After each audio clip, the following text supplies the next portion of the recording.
trying to get blankets for the homeless because I don't want them to freeze. We asked what he wanted for Christmas, and he came out with only one item on the list, that was to collect blankets to donate for the homeless. It went viral. He's donated, I think it was around 20 some blankets, and then up in Ohio, 25 up there, and we're in the process of collecting more down here. I asked him what he did over the holiday break. He said, "Oh, I went to Ohio." And I said, "Did you do anything else, anything, above and beyond that for the holidays?" And he's a really humble child, and he just kind of shrugged his shoulders and he said, "Not really." And I said, "Can you tell me about the blankets?" And you could see a smile go across his face. And so the administration team started talking to him about his goals, and at that time he wanted to raise several hundred blankets, and we asked if we could help, and he said yes. If they could donate at least just one blanket, that would be a big help. We're very proud of Liam here at the school. We're proud of his efforts. We support him 100%, and we are going to help him reach his goal.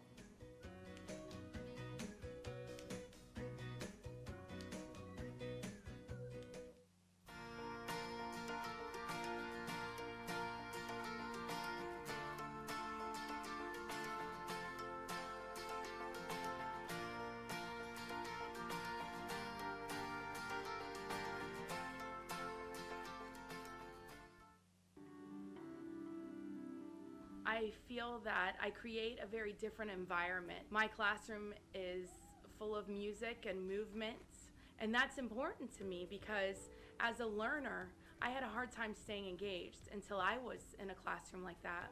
So for me as a teacher, I try not to disseminate information, but be a facilitator as the students are learning and growing together and collaborating through their experiences. Josie is helping them succeed every day. She is, every lesson that she does, she's wrapping it back to real life so that they can use it in the future. It's not just something that they'll use this year, they'll use it next. When you walk in the classroom, you just get that rush of adrenaline, like you're excited to be here, you want to learn. She's done so much for me, and I am so thankful for that. More than rigorous education or standardized assessments, I want them to know that they are loved and cared about.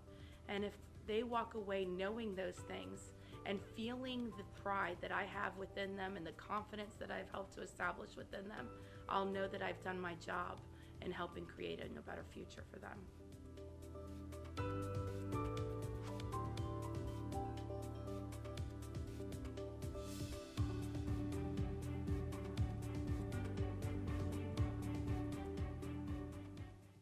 I'm Marion Tomlin. I'm a local mom who writes historical fiction for children.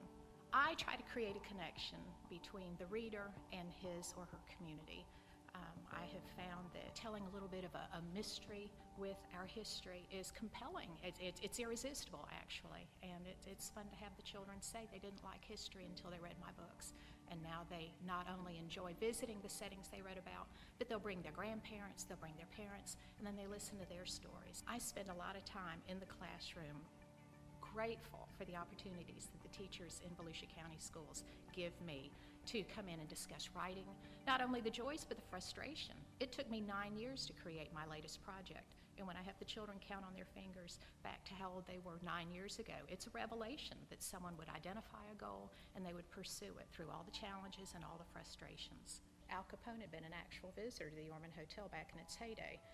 And local legend has it that a briefcase he had brought with him that was filled with cash to purchase property during the Florida land boom went missing. And I have a very important part of the mystery play out in this building right here. Volusia County Schools help prepare me for what I'm doing today by helping me discover strengths, interests, introducing me to interests I didn't know I had through the music programs, through the field trips we took, through the guest speakers that were brought into the classroom. It was a very vibrant, it was a very, and yet very focused experience for me. I loved my time in Volusia County Schools.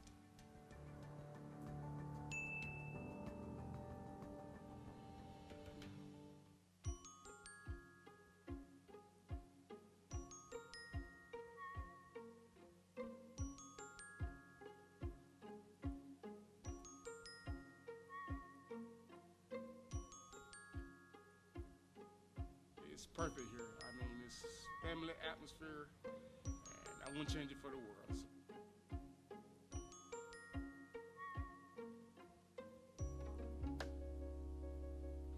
love the kids, they love me. Just love being there to me. You good? Blessed to have that honor. Thanks.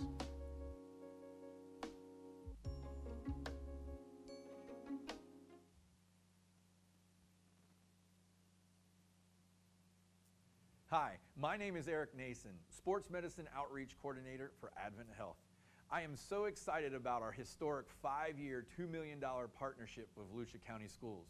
We are proud to serve as the official healthcare champion of Volusia County Schools as we focus on advancing opportunities through the health academies, decreasing chronic absenteeism, and supporting athlete health and safety within our high school sports programs. Did you know that the knee is the largest joint in the body and one of the most easily injured? It is made up of 4 main components: bones, cartilage, ligaments, and tendons. Each of these structures play a very important role in the stabilization and function of the knee, any of which can be injured.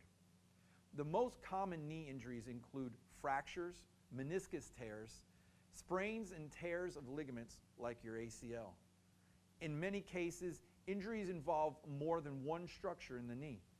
Pain and swelling are the most common signs of a knee injury. In addition, your knee may also catch or lock. Most of the time, knee injuries cause instability, the feeling that your knee is giving way.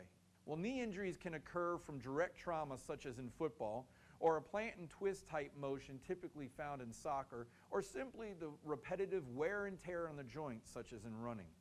If you are experiencing any of these symptoms, don't delay in having your knee examined by your school's athletic trainer. Most cases can be managed with rest, inflammation control, and rehabilitation. With more severe injuries of the knee, you will need to see an Advent Health orthopedic physician for a more in-depth evaluation, including x-rays and possibly an MRI. For more information about the partnership between Advent Health and Volusia County Schools, please visit the Volusia County Schools webpage.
I'm trying to get blankets for the homeless because I don't want them to freeze. We asked what he wanted for Christmas, and he came up with only one item on the list, that was to collect blankets to donate for the homeless. It went viral. He's donated, I think it was around 20 some blankets, and then up in Ohio, 25 up there, and we're in the process of collecting more down here. I asked him what he did over the holiday break. He said, oh, I went to Ohio. And I said, did you do anything else, anything, above and beyond that for the holiday?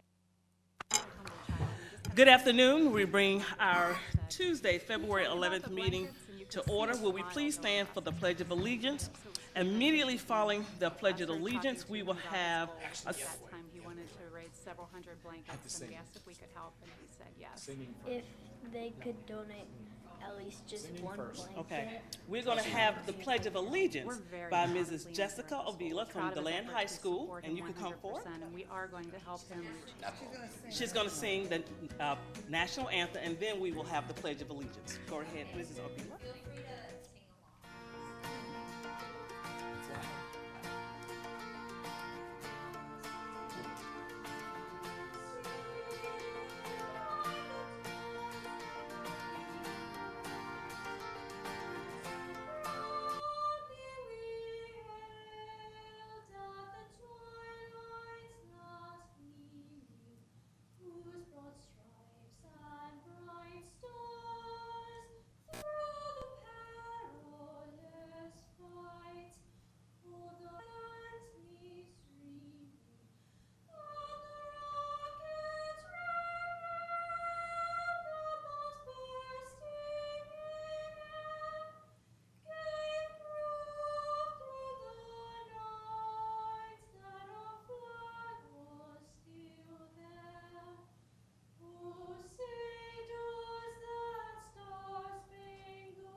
Thank you for joining us today, those that are viewing from online and our guests in the audience. At this time, I would like to introduce my dais. From at my left, Mr. Carl Persis, representing District 4. Next to Mr. Ted Doran. To my far right, I have our agency clerk, Mrs. Erin Lieben. Next to Mrs. Lieben, I have Mrs. Jamie Haynes, representing District 1. Next to Mrs. Haynes, I have Mrs. Linda Cuthbert, my vice chairman, representing District 3. Next to Mrs. Cuthbert, I have Dr. Scott Fritz, our superintendent, and I'm Ida Wright, representing District 2, chairman of Volusia County Schools. Items for approval on the agenda are items 3.01, 5.02, 6.01, 15.01, 16.02, 18.01 through 18.03, and 20.01. At this time, we normally allow my colleagues, if they would like to make a comment about things that are happening in their district, to do so at this time. I open up the floor with Ms. Jamie Haynes. Good afternoon. I want to first say that yesterday I had the honor of attending the Central Florida Coalition School Board meeting where Mr. Persis is now the chair for the entire thing, and he did a fabulous job yesterday. But Dr. Fritz also joined us, and what was really nice is as a group of superintendents, assistant superintendents, school board members, and district staff, we were able to talk about the legislation and what's happening in Tallahassee.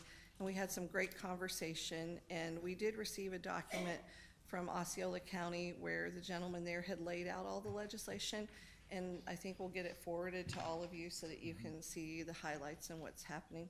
But there's lots of great things going on out in the schools too, and I'm enjoying every moment of reading and judging social studies fairs and things like that.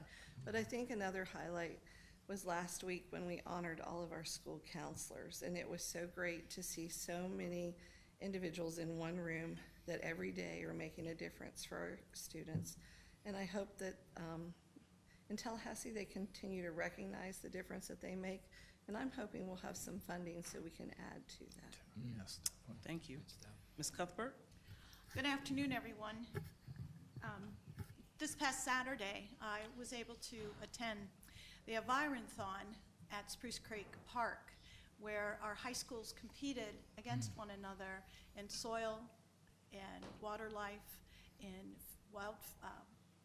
the wildlife and fisheries and estuaries.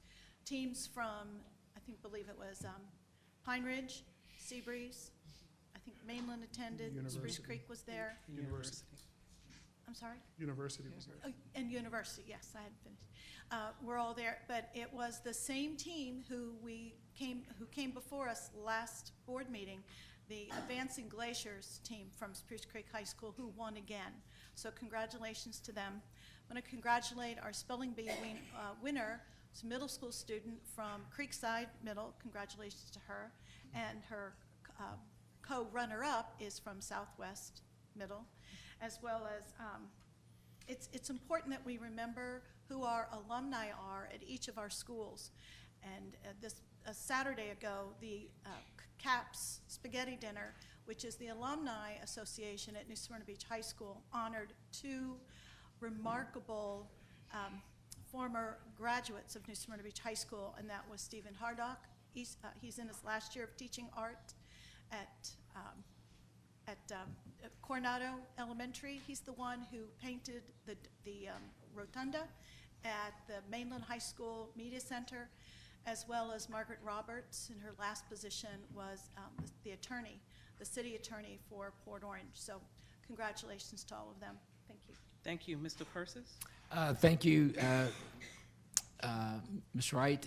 Yes, I want to thank Jamie for attending the Central Florida School Board Coalition meeting. We meet at the Orange County School Board office, and there's 14 districts involved with that, so greatly appreciate you guys fitting that in. I want to thank Erin Lieben, because she had a huge responsibility to get the word out to, I think that email list was over 100 and 130, my gosh, and just trying to clean it up and get it all right. So yeah, so that was our debut there. I also appreciate the people. Let's see, Ms. Wright, you and I were at Champion Elementary. Yes. I forget what day it was. Friday. I think it was a Friday. And we were reading to students there, African American History Month, and great books, and they were taking us around. So wonderful students and staff we have everywhere. Our article in the paper today, what was that, about the 60 students trying out for the performing arts thing at Atlantic High School? Yes. And then Yeah, Spruce Showtime. Creek High School, Spruce Showtime. Creek High School's doing Mamma Mia. Mamma Mia, yeah. So we just have so many talented students and so many talented teachers, and I just want to give a big shout out to all of them. Thank you. Thank you. Mr. Colon? All right, so first of all, shout out to our Pine Ridge students that walked away with 28 superior medals over the weekend, and anything above 5 goes to state, so we blew that out of the water. Yes. This past week, thanks to our partnership with Advent Health, Ross Chastain came to Galaxy Middle, to the STEM Academy, was able to tour there, and we were able to reveal the car that's going to be driven in all 3 races. Actually, Ross Chastain, it was running 3 races. It'll be over the weekend. It was amazing to see the kids and the application of what they learned, and for them to be able to interact as well with the race car driver. This morning, Friendship Elementary, so shout out to Schoolway Cafe, Mr. Robinson, started at Friendship Elementary the breakfast in the classroom. And so what I've learned is that normally they would feed about 220 students. Today was closer to 242 students. So you figure that's a whole classroom of students that might have gotten there late, maybe didn't get there in time for breakfast, who were able to eat. In addition, there was mention of the interaction of the students and how they were able to spend time together that way. So that's exciting. And lastly, congratulations to Dr. Christina Raimundo, who just got her doctorate, principal at Friendship Elementary. So Congratulations, Christina, because I know you're listening. Thank you, and I won't restate, many of you and I attended several events, but the one thing that everyone forgot was Good Morning America at Tour T Small. Oh, that's right. But thank you, I appreciate that. Dr. Milton, and it was a great honor to be there to surprise her with a live viewing on Good Morning America. She was the educator for Monday, and she was able to leave school and go get a massage, and so congratulations to Tour T Small and Dr. Milton. So we're going to move on our agenda, moving on to items number 2.01. Superintendent Fritz, were there any agenda changes? No changes. Thank you. Hearing none. Is there approval for the agenda? So moved. Second. The agenda has been properly approved and second. Any discussion? Hearing none. All in favor signify by aye. Aye. Those that oppose? Ayes have it and the motion is carried. Moving on to item 3.01, Resolution 2020-09, Superintendent Fritz. I'd like to ask Ms. Heather Demiola, Director for Schoolway Cafe, and Ms. Valerie Hanson, Assistant Director for Schoolway Cafe, and Mr. Greg Aiken, Chief Operating Officers, to come forward as we recognize a National School Breakfast Week.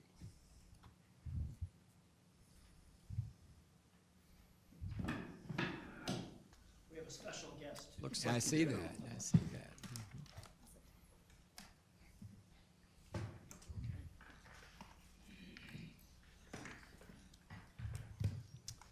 Madam Chair, board members, Dr. Fritz, thank you for this opportunity for us to present to you this evening.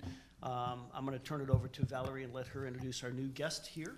She's excited to speak to you guys tonight, and then we'll go over it real quick with our resolution.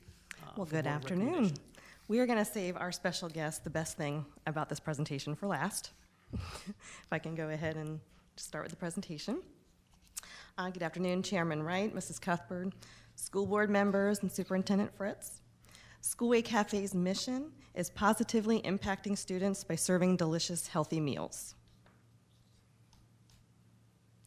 We are here today to talk about school breakfast and to ask for a resolution recognizing National School Breakfast Week, which is March 2nd through the 6th, 2020. This year's theme for National School Breakfast Week is School Breakfast Out of This World. School Breakfast Week is a week-long celebration of the National School Breakfast Program, permanently established in 1975 by an act of Congress. Schools across the country celebrate with special menu items, events, and student activities. National School Breakfast Week is the perfect time to bring attention to our breakfast program and set a goal to increase participation. Studies show that children who eat school breakfast are more likely to reach higher levels of achievement in reading and math, score higher on standardized tests, have better concentration and memory, and are more alert and maintain a healthy weight. Schoolway Cafe serves healthy food that students love to eat. Schoolway Cafe positively impacts students. We serve approximately 14,000 breakfasts daily to our students, and we have over 400 school meal heroes who love our students and work hard for them every day. We believe in the importance of a healthy breakfast to start the day. For the last several years, Schoolway Cafe has and continues to offer complimentary breakfasts to all students, regardless of their household's income. Eating breakfast at school helps students perform better. Studies also show that academic achievement among students who eat school breakfast tends to rise, especially in math. Schools report that offering all students free breakfast improves attendance, tardiness, and student behavior.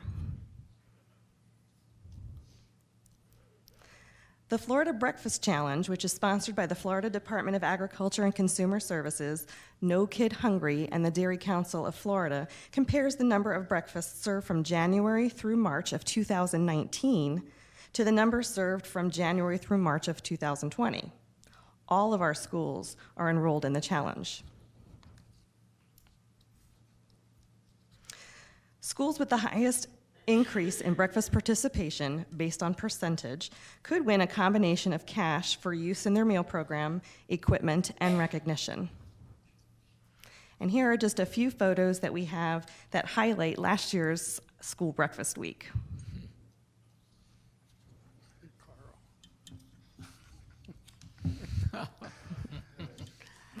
The hairnet does it every time. There's just no good photo with a hairnet. Yeah, I don't have one. At least you have hair. Don't forget to follow us on social media to see all the National School Breakfast Week activities and use the hashtag NSBW2020. And today we brought a special guest, Miss Abigail Siskoyas, a third grader from Port Orange Elementary, who would like to share her thoughts about school breakfast. Good afternoon, Chairman Wright, members of the board, and Superintendent Fritz. My name is Abigail Siskoyas. I am a third grader at Port Orange Elementary, and I eat school breakfast every day. My mom says it's the most important meal of the day, but I just think it tastes good. My favorite breakfast is French toast sticks. All of my friends like it too, and even the teachers come to the cafeteria on French toast stick day. Lunch ladies always make sure we have fruit too. I love apple slices. I like eating breakfast at school with my friends because I know it gives me the brain power I need for science and energy for recess. I guess that's why Mom says it's the most important meal of the day. Thank you.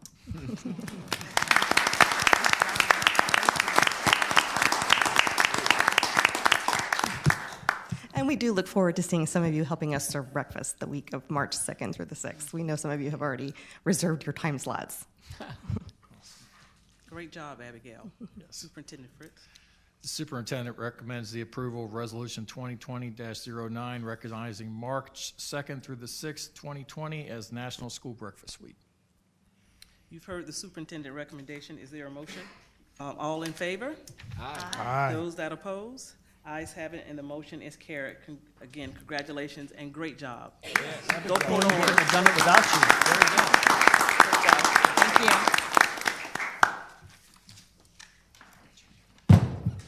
Moving down to items 4.01, public participation. Okay, thank you. Moving down to items 5.01. Are there any items removed from the consent agenda? No, ma'am. Okay. Take a motion to approve the consent agenda as printed. Madam Chair, I wanted to pull out 7.01 for discussion. Okay. Mr. Bethune-Cookman. Okay, she's. They're gonna come up and speak out. Okay. So do you still want to pull it or no? You gonna recuse yourself? Okay, that's fine.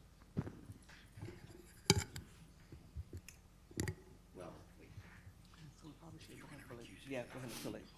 Okay, okay.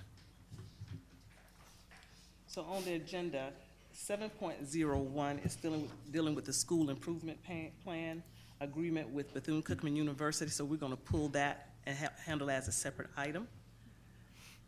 Okay, Madam Chair, I move approval of the consent agenda minus item 7.01. Okay. Second. The motion has been properly moved and second. Any more discussion? I have a question. So Sure. we're going to do that as an individual item Individual, today? yes. Yes, yes. All right, thank you. Any other discussion? Hearing none, all in favor? Aye. Those that oppose? Ayes have it, and the motion is carried. Thank you. And so now we'll go on to 7.01. I will pass the gavel to Vice Chairman. I have to recuse myself. Mr. Superintendent? That's Bethune. Yeah, I would like to ask the representatives from Bethune-Cookman to come forward.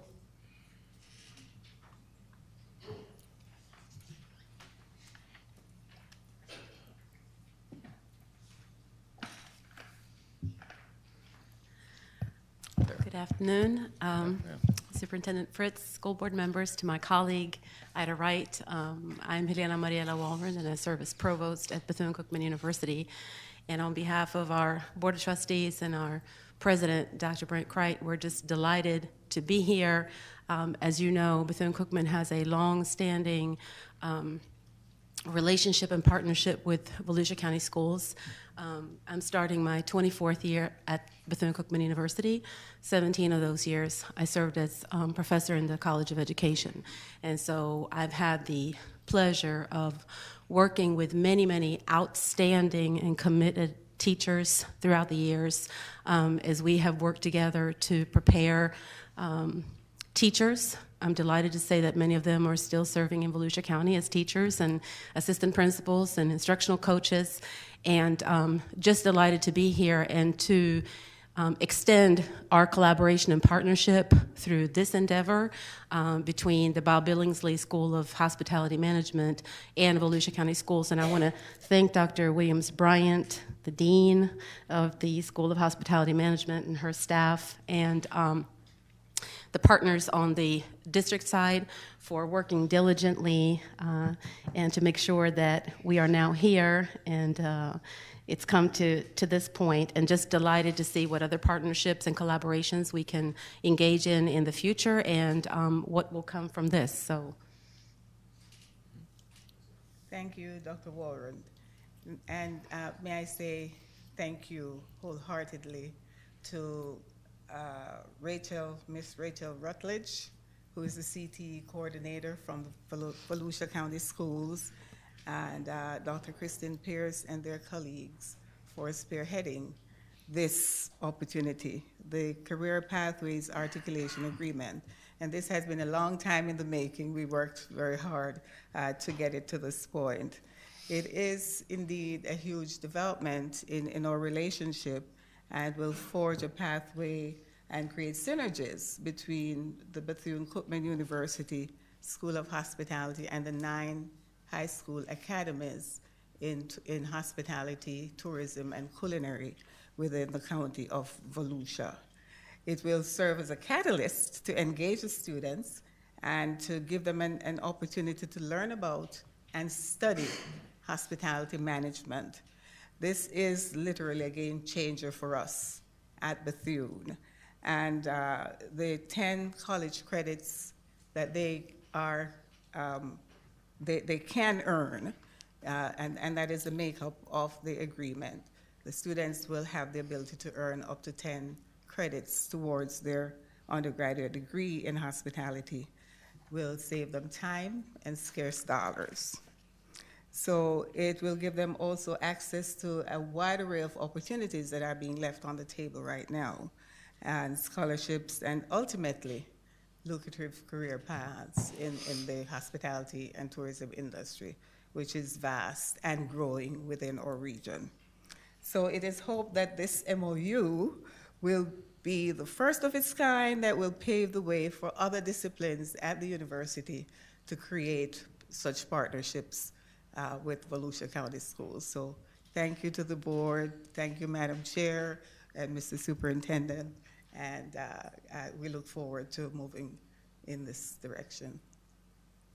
Are there any questions from the board? Comment? Yes. So first of all, I want to thank you all for partnering with us. I think that as you highlight how this is game changing, I think this was a long time coming, and it wasn't long ago. I looked over to Ms. Ida Wright and said, you know, how can we make this work? And is there an opportunity? We've just gotten our new president. And so to see this come before us made me so excited that I had to call a friend and borrow a tie. So that we saw that. Yes. And so Mr. Victor Ramos was kind enough to lend me a tie, and so I wear it with great pride. And thank you all for believing in our schools, and I'm excited. Thank you. Thank you. Anyone else? I have a question, just a question, just a clarification. I'm not sure why Ms. Wright has to recuse herself. Well, I guess because we didn't really discuss this in advance. I'm not sure but I think it's her viewpoint that because she's upper level management, that maybe her position with the university is such that she would personally benefit by the vote, and I think that's debatable, but I'm okay with her recusing herself if she chooses to. Quite frankly, I'm okay if she votes. Yeah, to be honest. I am too. But that's up to her. I'll defer. It's to all her. good. It's all good. It's all good. Yep. And we're glad to be back at the table. We've always had a relationship with Volusia County Schools, and we're glad to be back at the table with Volusia County Schools. Thank you. Dr. Fritz, is there a recommendation? There's a recommendation that the articulation agreement with Bethune-Cookman University be approved. Is there a motion? So moved. Is there a Second. second? By Mr. Persis. Any further discussion? All those in favor, please say aye. Aye. All those opposed, please say nay. The ayes have it, 4-0. Yay. Thank you. With one recused, Abstain. excluded, not excluded, recused. Abstain. Recused. Abstain. That's a hard word to pronounce. All right, thank you. One Thank you. excuse. Thank you so much. Congratulations. Take a picture. Break. Ladies, I'll take a break so we can take a picture. okay, ladies, could we have your picture, please, out here? And we're going to take a 3-5-minute break to have our pictures taken. Thank you. Little girl.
Evening. Moving on to item 13.01, superintendent announcements. Superintendent Fritz.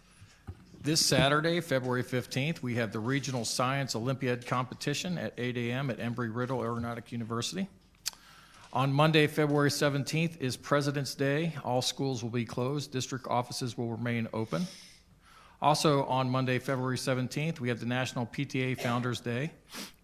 On Thursday, February 20th, we have the Fact Fair from 5:30 to 7 p.m. at New Smyrna Beach Middle. And our next regular school board meeting is Tuesday, February 25th at 5:30 in this boardroom. Thank you. Thank you. Moving down to items 15.01, administrative appointments. Superintendent Fritz. I would like to ask Dr. Dyer to come forward.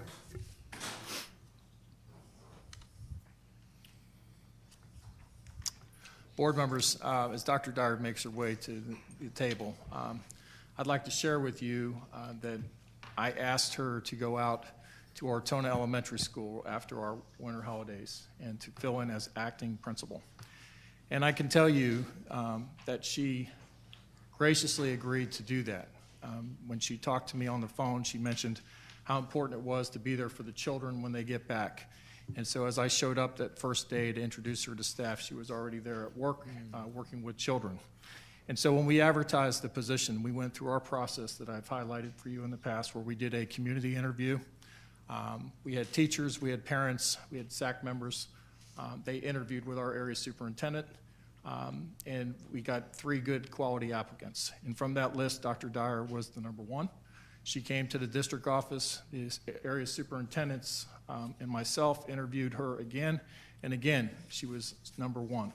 I'm going to read a little bit about her because I think it's important that we understand what kind of principal I'm recommending to you.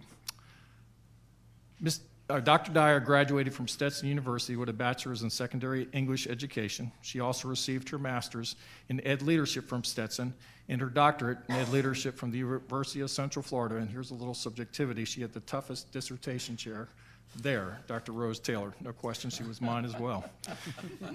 Dr. Dyer has been in the district for 18 years. She started as a teacher at Pathways Elementary in 2002. Her first administrative appointment was assistant principal at Pine Ridge High School, where she served from 2006 to 2012. She went to work in Volusia and served as the district K-12 curriculum specialist next. Ladies and gentlemen, it's my intent to recommend Dr. Dyer as the next principal for Ortona Elementary. Thank you. You've heard the superintendent recommendation. Is there a motion? So moved. Hardly second. The motion has been properly moved and second. Any discussion? Sure. How do you feel? I'm excited. Very excited, yes. Okay. What's your school population of Two- students? 220 students. So have you learned all their names yet? Not yet, but I'm getting there. Okay, great. Yeah. Congratulations. Thank you. Thank you. Any other discussion? You have a teacher on assignment to help you, Gina? Yes, I forget she's her last. great. Campanella. She is back to Campanella. Oh, okay. Well, that's how I always knew her. Okay, great. Well, she's a good one. She's a good one. Thank you. Yeah. Okay. Any other discussion? Hearing none, all in favor, motion by aye. Aye. Those that oppose, ayes have it, and the motion is carried. Congratulations.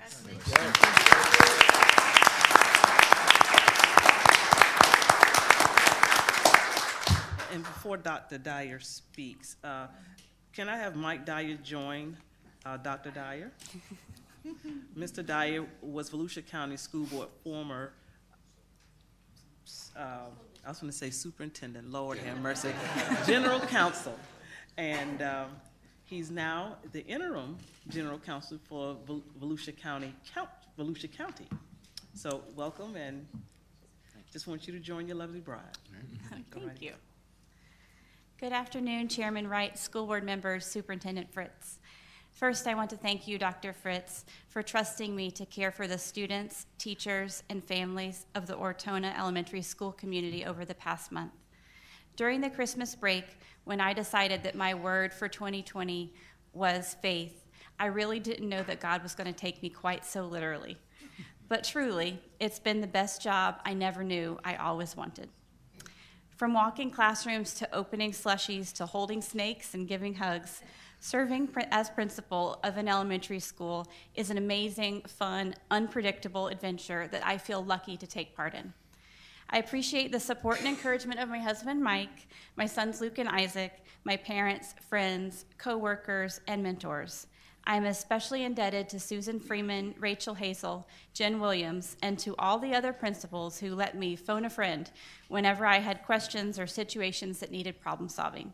I would also like to say a big thank you to my Dolphin family at Ortona, the teachers, parents, staff, and community for welcoming me in and showing me the Ortona way.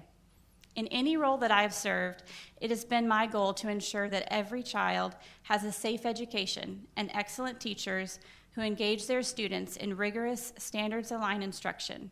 I'm thrilled about the opportunity to work with everyone at Ortona to make sure that our school is a place where students love to learn and teachers love to work. Thank you for entrusting me with this fantastic position. Yay. Congratulations.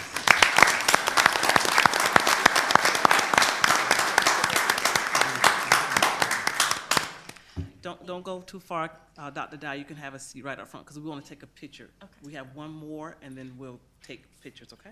All right. Thank you. Superintendent Fritz. Board, you tasked me with something when I became on board, and you told me to make sure that our student safety was number one. And you made sure that I had someone looking at that 365 days a year, 24 hours a day, 7 days a week. And so we went off and partnered with Sheriff Chitwood, and we started conducting interviews for a director of security to really make sure that we were able to do that. Sheriff Chitwood was such a wonderful partner in this interview process. He came here tonight. I'd like to ask Michelle Newman to come forward, please. As Michelle makes her way up here a little bit, let me tell you a little bit about her. Lieutenant Newman is a local graduate from Taylor Middle High School. Afterwards, she enlisted in the United States Air Force upon her graduation. She served as a security police officer for 4 years. She was honorably discharged from the military, whereupon she attended and graduated from Daytona State's Police Academy. Upon graduation, Ms. Newman was hired by the Volusia County Sheriff's Office, where she was a law enforcement officer for 21 years. During that time, she earned a bachelor's degree in organizational management from Warner University and her master's degree in criminal justice from the University of Louisville. In March of 2019, she was selected to participate in the Homeland Security Master's Program. This program is co-sponsored by the Department of Homeland Security and FEMA. Her most recent assignment at the Sheriff's Office was as a lieutenant supervising the School Resource Deputy Program, where she worked closely with Mr. Aiken and the school safety team. Ladies and gentlemen, it is my intent to recommend Lieutenant Newman to be our Director for Security. Okay. Thank you. Welcome, Ms. Newman. You've heard the superintendent recommendation. Is there a motion? So moved. Second. The motion has been properly moved and second. Any discussion? I think there's, thank you, Madam Chair. I think there's so many questions we have.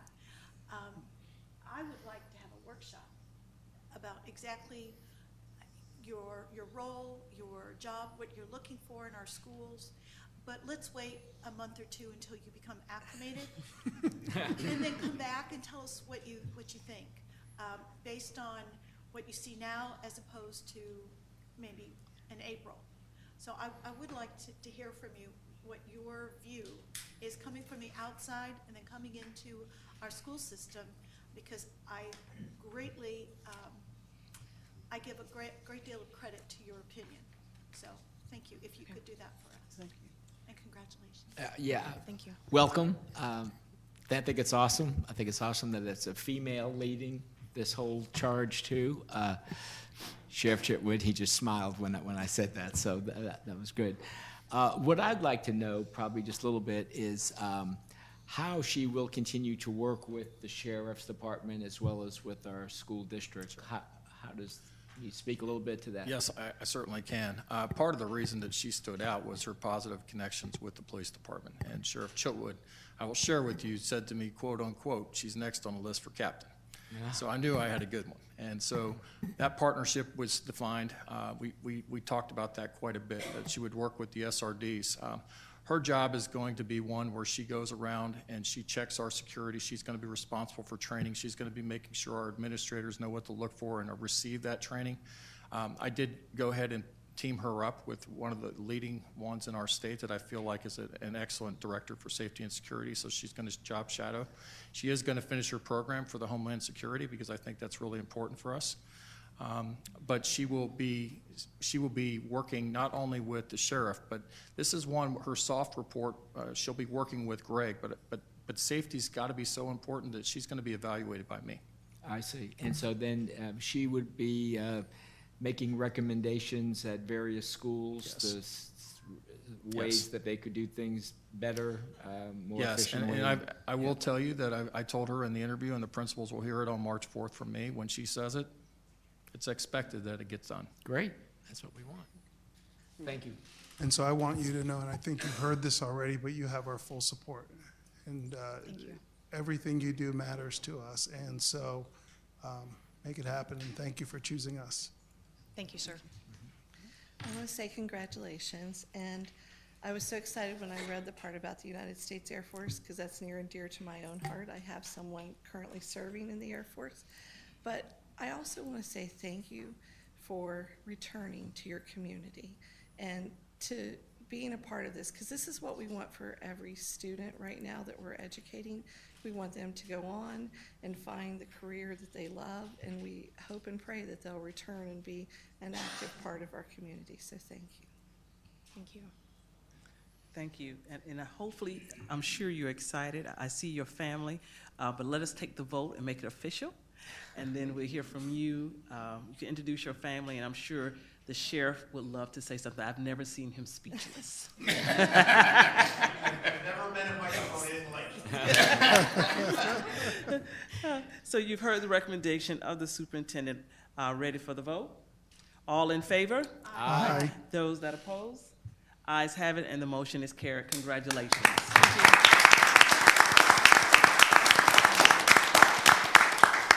The floor is yours. Madam Chair, members of the board, Superintendent Fritz, thank you all so very much. I'm completely honored to have been selected to be the Director of Safety and Security for Volusia County Schools. My training, education, and professional experience at both in the military and at the Sheriff's Office, I feel have prepared me for what I consider to be my most important position, which is the safety and security of our students, faculty, and staff. It is my goal to support the district's mission by ensuring that a safe and supportive environment is provided on all school campuses so that our students can receive a 21st century education and reach their highest potential. I want to thank Sheriff Chitwood and the Volusia County Sheriff's Office and all my friends and mentors for their guidance and support through my 21 years of law enforcement. But most importantly, I want to thank my husband, Chris, my son, Jake, and my parents are here in the audience for their unwavering support and dedication in all my professional and educational endeavors. Thank you so much.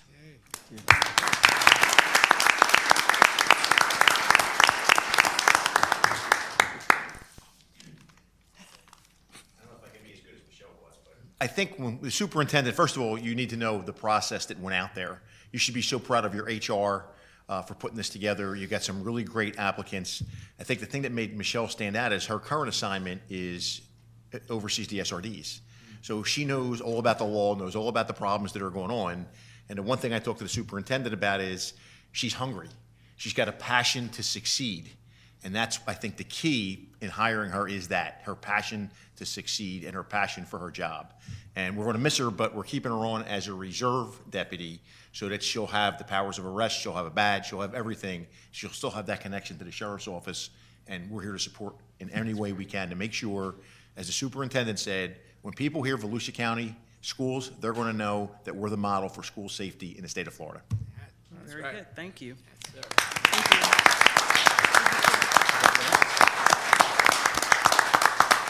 Don't move too far. We're going to take a photo with Dr. Dyer, and then we'll take a photo with you. Okay, thank you so much.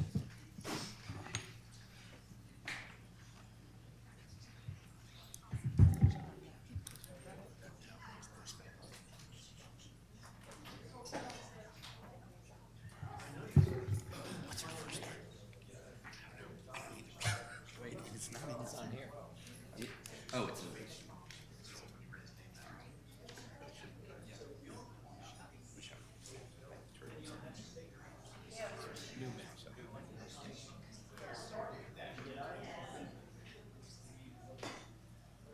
You must be so proud. We are very proud.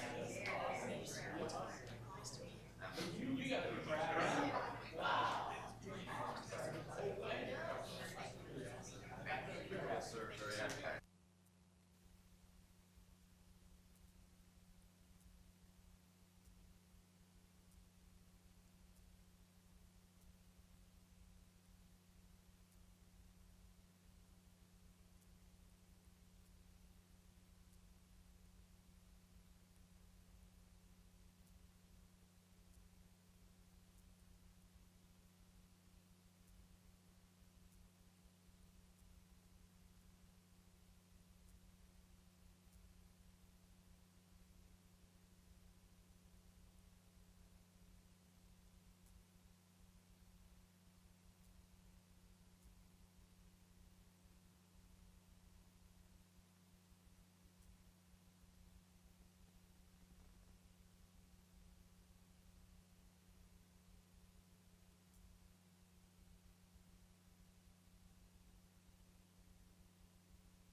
Student discipline, Superintendent Fritz.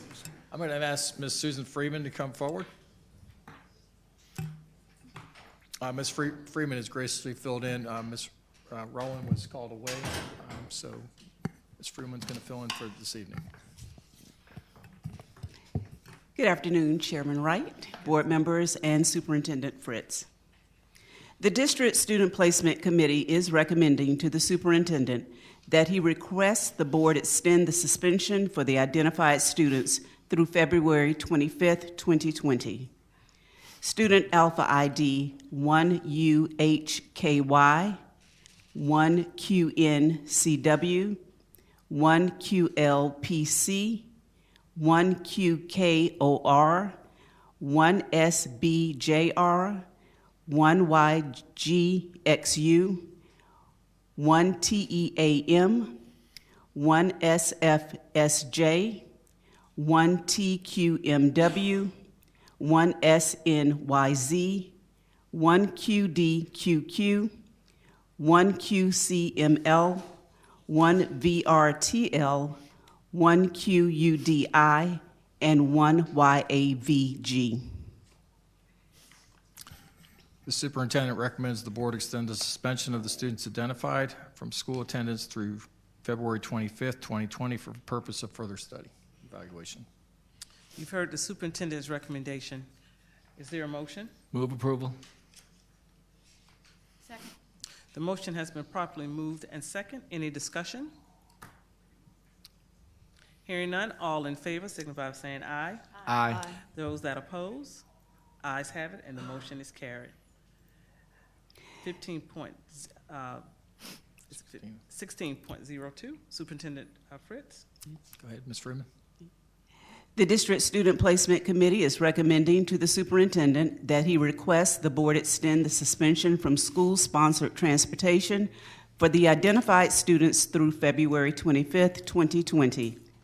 Student Alpha IDs 1QMUX, 1ARA-SZP, and 1ARA-TSV. The superintendent recommends the board extend the suspension of the students identified from school-sponsored transportation through February 25th, 2020 for the purpose of further study and evaluation. You've heard the superintendent recommendation. Is there a motion? Madam Chair, I move that the board extend the suspension of these students from transportation. Is there a second? Second. The motion has been properly moved and second. Any discussion? Hearing none, all in favor signify by aye. Aye. Those that oppose, ayes have it, and the motion is carried. Thank you, Ms. Freeman. Moving on to item 17.01, presentation, Superintendent Fritz. I'd like to call Mr. Greg Aiken forward. And Greg, I believe you're bringing Brandon with you, is that correct? From ABM. This will be, board members, this is a report on the key performance indicators up to this point of the school year.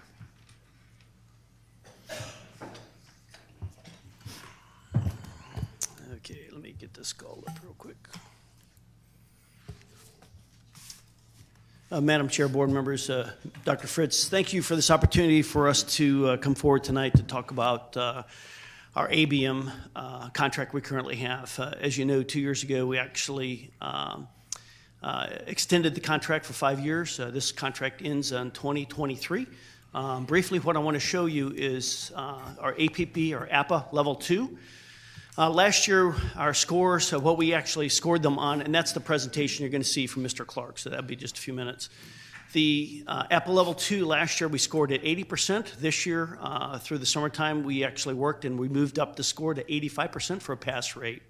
What you see in front of you today is actually the scores from our first and second quarter, and then the district average is up on top. So Custodian is 91.87%. Grounds is at 90% with a 91.4% overall rating. Although we did have some schools that were struggling, Mr. Clark and his team have jumped in, and anytime I call Mr. Clark, he actually responds immediately to address the issue. Same with Cordell. He's in charge of the grounds as well. So you can see we had several schools that actually failed, but if we were scoring them as we did last year, most of those would have passed except for one under Custodian and one under grounds. So we just started doing the grounds evaluation.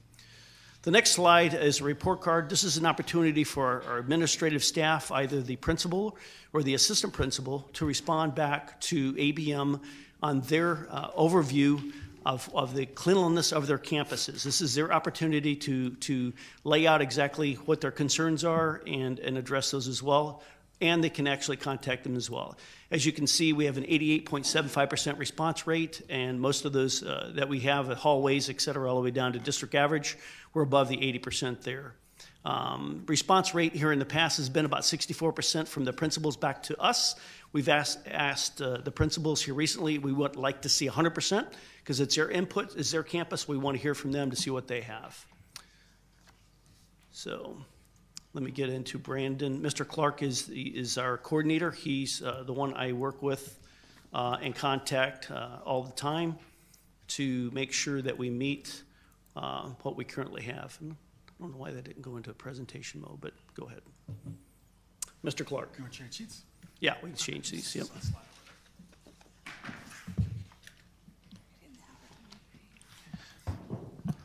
All right, good afternoon, Madam Chair, fellow board members, and Superintendent Fritz. Appreciate you giving us opportunity to come in and present some of the data for you this afternoon. As requested, we did put some of the KPI, or key performance indicators, the information together for you. I want to provide some historical data as well as some currently trending data, to give you a picture of kind of where we came from, where we've been, and where we're going in the future. The first slide that I want to cover is, this is a representation, this red line here, of the overall district inspection scores. These are the core district inspection scores. So when we talk about KPIs, There's three key performance indicators that we use. The first one are core district inspection scores, where there's 2 inspectors that the county has in-house that they go on via what's called a core program, and they do inspections, quality inspections on us. The second one is the report card grades, which is the feedback from the principals. And they score us similar to what Greg showed. They score in those 6 or 7 respective areas in terms of how they feel the cleanliness of their campuses. And then internally, our third KPI, we do site inspections, and that's an ABM program, and it's actually a web-based program where all of our managers go out, as well as district managers and zone managers, and we do inspections, quality inspections as well. Not only do we do quality inspections, we also do safety inspections. I won't be presenting any of that safety data today, but if you would like to see that, I could certainly provide that to you all at any time. A lot of this information, just so you know, is also covered in our quarterly client business reviews. So we do meet once a quarter with Greg and the team to go over a lot of this data and look at the trends and make decisions in terms of where can we make improvements. I feel like we've done a phenomenal job from the inception of the contract, automating a lot of things that I know Aramark wasn't doing to drive the communication piece and really get the communication flowing, so we were all on the same page. The thing about inspections is they're very perceptive. Dr. Fritz, you may think something's clean, and I may not think it's clean, and so that's why the school district went with the APA level standards. And APA level 2, just so you know, is the standard that the district chose. So what does APA level 2 mean? It means up to 2 days worth of dust and debris, and then there's lots of categories. But the core program that the district uses was built around that APA level, which is not something that we created. That's the industry standard, just so you know. So this slide shows the inspection score trends from 2015, the second quarter, which is as much data as I can get when I came in. And then the blue line is the total number of failed inspections in that particular quarter. So obviously we'd want to see those lines diverge, right? As your inspection scores come up, you don't want to see your failed inspections go down. You can see we were trending extremely well there, and then you'll see an uptick here of 15 failed inspections, which is this year primarily driven by the fact that the score was changed from 80 to 85%. Don't have an issue with the 85%, but we're working to make sure that we get everybody above that level. And for those sites that we're covered, we can give you the follow-up inspections on those, as well as additional inspections because they have actually scored really well from that initial inspection. The second slide here is just kind of a different geographical representation of that first red line, but this just gives it to you year by year. So the blue line, which is 2015-16, Q1 we were averaging 74%. By the end of the year, it was around 82%. We're currently at this black line right here. So Q1 we were at 90.37%. As of when the slide was built, we were at 89.5%. And again, these are the core inspection results. These are district inspections. So this data is about 3 weeks old because I was a little too excited to get it done. But right now we're sitting around 90.17% on the custodial side as opposed to that 89.5. So we're holding that 90% fairly consistently there. So this is the second KPI and some historical data on it. These are different time periods, and I don't know if you can read that or not, but these are over different quarters, okay? Just to kind of give you some historical perception on how principals or administrative staff or POCs, Dr. Fritz and the team, we agreed to get a solidified POC list, and we did get that, and that's definitely helped with our response rate on report cards. But we asked them to provide feedback on an A, B, C, D, F scale, just like they would on a report card, and these are the percentages based on that feedback. So this data here, the only difference really between this and what Greg showed you for February, which is February only, is the response rate here, again, is around 69%. We were up in the almost 90% range for the February data. So we did automate the report cards. Typically it was a paper process. Didn't seem to work so well. So now it's all automated. They get a survey link. They go out and they score us, and it takes literally less than 5 minutes for that to happen. And then they have a free form field where they can put in whatever comments they want. We ask questions like, did we follow up on your concerns from your last report card? Are you the facility point of contact? Because it's important to know who's scoring you, right? We ask if lead custodians are communicating with you frequently. Do you know who your manager is? Is your manager communicating with you frequently? And we track all these trends to make sure we're on point with the communication piece. So I just threw 2 lines up there, the old APA level target, which was 80%, and the new APA target, which is 85% now, just to give you a little bit of perspective. This is the third KPI, so this is what we call site. These are our inspections that we do internally, and to give you some historical data, those have been coming in really, really, really close. Believe it or not, these are all different data set points. I didn't just copy and paste this across that PowerPoint presentation. That's how close they are.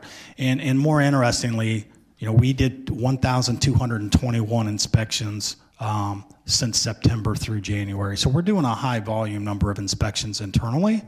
But when you look at all of them side by side, because we want to see if there's a huge disconnect, you'll see the core district inspection scores are coming in at 89.5, which is the district measurement. Report cards are coming in at 88.9%, and our site inspections are 89.9%. So all fairly close. So that tells me, although I agree there are areas that we need to continue to improve on, overall as a district whole, we're all in line in terms of the perceptiveness of cleanliness and whether we're meeting the contractual obligations or not. And then the final 3 slides, I won't go over these in detail, but I wanted to let you know, since the inception of, since 2017 through now, because I know you all are very particular about your own schools, right? I wanted to let you know what that 3-year looks like all in.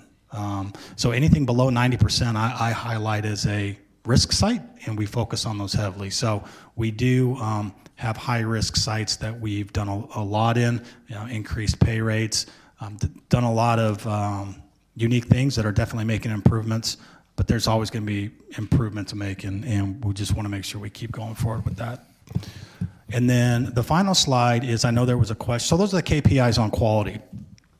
Then a question came up about consumables, so I wanted to give some historical data on the supplies that we order, and I didn't give you information on chemicals and those types of things, otherwise this graph would have been unreadable because we use a lot of stuff. But the consumables, I wanted to let you know, because I know there's questions every now and then about ABM's running out of supplies. Well, in my tenure here, we've never run out of supplies. I just have simply not let that happen. But these give you the run rates here in terms of bag liners that we used, which is fairly consistent on that particular bag size. For this bag size, it's fairly consistent as well. And then obviously our larger bag liners, which we use in the cafeterias and those types of things. Kleenex is really, really, really close. We do order Kleenex in, and we can get Kleenex to the schools. Paper towels, you can't really see it, but that's actually on an upswing. Don't really know what's driving that trend. All I know is that whether it's shrink or vandalism or whatever it may be, paper towels are on the increase, even though we did do a paper towel change, but I don't think that has really anything to do with it, to be honest with you. Soap is on the increase. Again, is that shrink? Is that vandalism? We do see a lot of vandalism with soap. And then toilet paper, there's actually a downswing on toilet paper, but that did make sense to me, and the reason being is in 2019, we were using a toilet paper that had a core, similar to what you would use at home, and we moved to a coreless roll. So now all that space that was just generally empty space is now toilet paper, so you get a lot more usage out of that. So the price point is higher, but we're getting a longer use out of that particular roll. So we have to order lower cases, but financially it's about in line with where we've always been. And that's a review of the KPIs. So I want to remind the board that in the end of April, we will be doing a workshop, doing a cost comparison between in-house, when we had it back in-house with our own custodians, and the current outsourcing that we have with ABM currently right now, and doing a history review of that. So look forward to that in the end of April. And now we're open for questions. Yes, go ahead, Ms. Haynes. Okay, so looking at slide number 9, what confused me is, and I'm just going to point out one school. Mhm. You have Woodward Elementary under Area 7 as well as having it under Area 8, and yet the scores are different, and yet these supposed to be like your current averages. So I'm Yeah. confused why some schools are in more than one area, and then their scores are different depending on which. So it's dependent on, so when we first came in, we tried to set up the district, right? And sometimes we've had to move some schools, so they've moved from an area to another area. Does that make sense? No, that makes sense. Okay. But I just don't know why then you would put. It's just the way the data, I'm sorry, I didn't mean to interrupt. The way the data is set up on the Excel file, when you pivot it out, when you do a pivot, it's looking for that specific column on what area it was assigned to for that data point. But I could certainly go back and change all that to. Well, because it happens throughout the chart. Yes. You know, because even in Area 7 and Area 8, you know, you've got Citrus Grove in each of those columns, and Yes. Citrus Grove has different scores. So which score is truly the accurate score of, you know, how you're rating the services?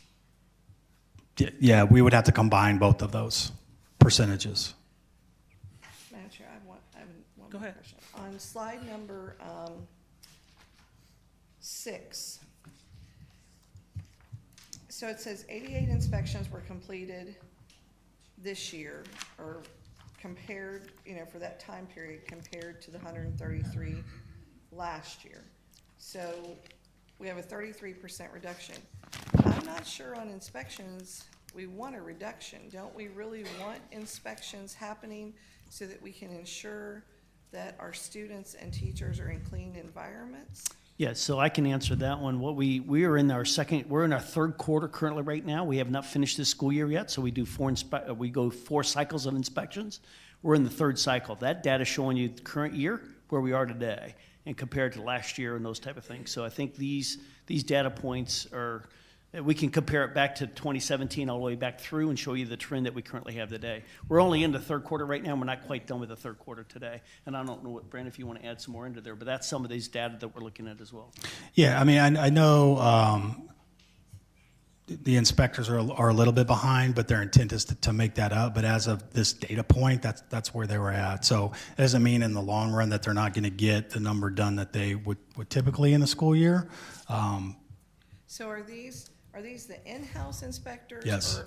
So we have 2 in-house inspectors? And we were down to 1 for about a month until we hired a new one. So we had 1 inspector, and that's why we're a little bit behind in our inspections. So these 2 in-house inspectors, do they work for ABM? They work for us, directly for us. And so their entire days are just to go and inspect schools? And re-inspect, that is correct. So if a school fails, then the other inspector inspects that school that failed, so we don't have the same inspector going back in. Do they work 8-hour days? They do. And when you look at a campus, the size, and we do sampling, and I know Mr. Cologne has actually accompanied me on several inspections, and Ms. Cuthbert as well. If you would like to do that, we can show you exactly how we go through that and how we rate the campuses and what they do for samplings. I think I really need to understand your scoring. Sure. For how we have an 89.5%. Because I'm out and on my campuses, and I don't know that I'd have an 89.5%. So in April, during the board presentation, I will explain in detail what Apple Level 2 is, what it looks like, how our core inspects that area, and how we do the inspections, and how we come up with that percentage in detail for you. And I can share it to you beforehand if you wish, but. Thank you. Carl, go ahead. Thank you. Greg, what I'd like to see in April, if you could, for instance, just pick a school, and I would like to just see what that school's score has been like every year. Sure. Okay. And the reason, the obvious reason for asking that is I could see how any school, any year could just have a bad year because of staff turnover and issues, but it just seems like you wouldn't want the same school to have a bad year every year every year, 3 years in a row. I mean, that's just way too long. So just want to be able to see that if we could. Will do. And I understand certainly and I can concur with the bar being raised to 85 now, you said, Yes, sir. compared to 80. Yeah, that's what I'd like to see. Yes, sir. Thank you. Excuse me before we move on. Mr. Persis, what data did you ask for them to disaggregate? Well, I would just like to see each By school. each school's year after year From 2017 to report, 2020. because we're seeing the cumulative average Right. here. We'll break it down by school. Yeah, I've actually got that available. I can have it to you in 10 minutes because I look at it's a Yeah, long I know. it's a long graph, but I you know. can. It's huge. Okay. It's huge. I've got it. Mr. Cologne? And there is one other school besides Mainland is on here twice too. Yep. if Yeah. There's a lot of them. I was just pointing Yeah, out a few right, of them that are in more than one column. Yeah, I'll go back and combine all those. It's just simply when we're trying to balance the areas out for the area managers, we would move some schools around, and so their data points are in two different areas at that particular point. And I get that, but maybe where you have, if Mainland, that was a score in 2017, can you show us again what area they were in 2017, 2018, Yes. 2019? Because that'll be helpful, so Yes. we'll know what area they're in now. Yes, every single Okay. school. Yep. Cool. Mr. Cologne? All right, so thank you for the information, and so I'm actually going to turn over to my colleagues here. Having done several of these inspections at 6 o'clock in the morning, which I'm excited to do some more, but it got to the point, and again, I'm speaking to my colleagues here. I appreciate the data. I think we're finding holes in this data already, number one. You asked, how does the inspection actually work? And so this was my experience. We went to New Smyrna High, 6 o'clock in the morning. That day, the garbage wasn't picked up. That day, there was toilet paper. It was, I'm not even gonna go there. It was dirty, dirty, dirty, dirty. And so at the time, what I learned was your high dusting and your garbage being thrown out, each counted as one. And so they do a percentage of the school. And so my comment after having done several of these is because they do a percentage of the school, so let's say they walk 5% of the school, you literally would need to have a bomb drop in the middle of the courtyard, okay, for that school to reach, at the time it was 80%, I believe. And so a school that didn't have the garbage picked up, that didn't have toilet paper in the bathroom, that had remnants left, okay, passed. Recently, we visited with Commissioner Cochran at West Side. It was disgusting. It was embarrassing. It was gross. It was embarrassing that we didn't take that. You know what? I'll go even further back. It was actually a good thing because it goes to show what we have for our children. They didn't put on a show. It was dirty. And it was really embarrassing because Superintendent Fritz hadn't even started yet, and he was there. And so I sent Greg a picture of that. It was disgusting. And so with that being said, I think that, you know, Apple level 1, 2, 3, 4, 12, our schools are dirty. Reuben, and it goes back, and you're absolutely right. It's in the eye. Everybody sees clean as different. And so for Reuben, our schools are dirty. When I do an inspection and it's pointed out that every teacher has a dustpan and a broom and cleaning supplies in their classroom because the classrooms don't get cleaned, or the teacher that's outside of the girls' bathroom has rolls of toilet paper because it's not uncommon for there to be no toilet paper, that's a problem. When I see these numbers and I see that our principals reported this way, I am not a fan of surveys, and I can tell you we don't want to ask our teachers what they think. Because if we ask them, because they're the ones that have every single day to, and you know, I think that we've got some great folks in our schools, and it'd be interesting, you know, for our principals, it's hard to tell, you know, you're calling out your custodian. That's hard. It's hard to say, you know what, my school's dirty when you know they're working hard, when they're understaffed. Pine Ridge, you know, and I'm not gonna say that out loud. So Pine Ridge is disgusting. It was. And so I said, when I first started and we did the tour, I said, I want our schools to be a place where kids learn and want to learn and play. It has to be pretty. It has to be clean.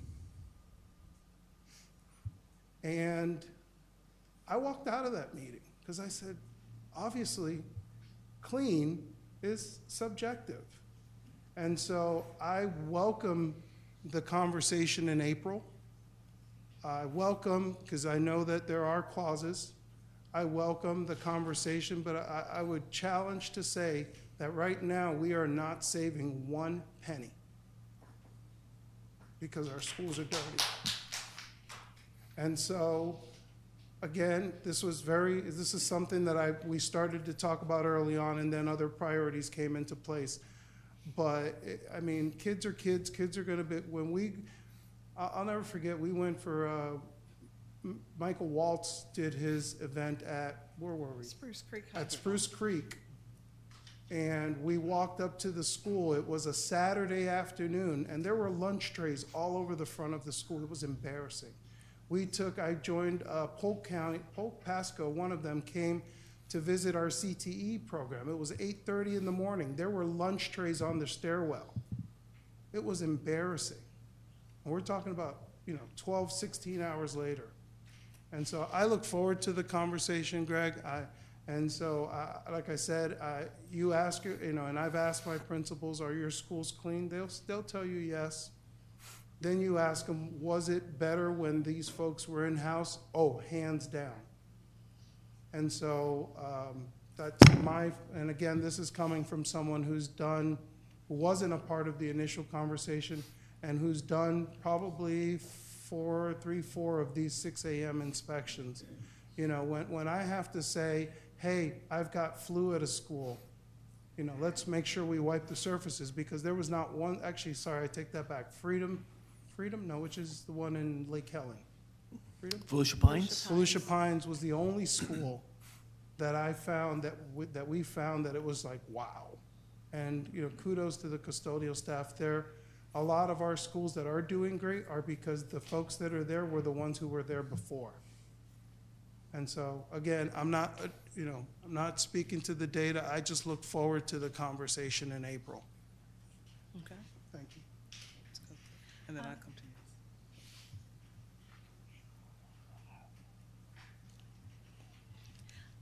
Can I ask you a couple of questions? What is in your contract? Yep. Do you pressure wash? So pressure washing specifically listed under the summer activities.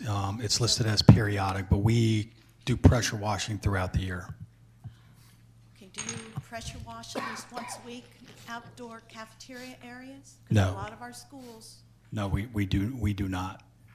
So who cleans the picnic tables outside that are hardwired, or the floors where there's food, or even at New Smyrna High School, I've been there where kids have thrown food on the columns in between the auditorium, so nobody cleans them. No, when we notice it, we'll go in and pressure wash, or we have that request come in. I mean, I've actually worked with University High School because it's constant milk. We'll pressure wash it, and then 2 days later, it's completely stained again. So we were actually out there today staging 35 additional 55-gallon garbage cans to hopefully get students to empty their trays actually in the garbage cans.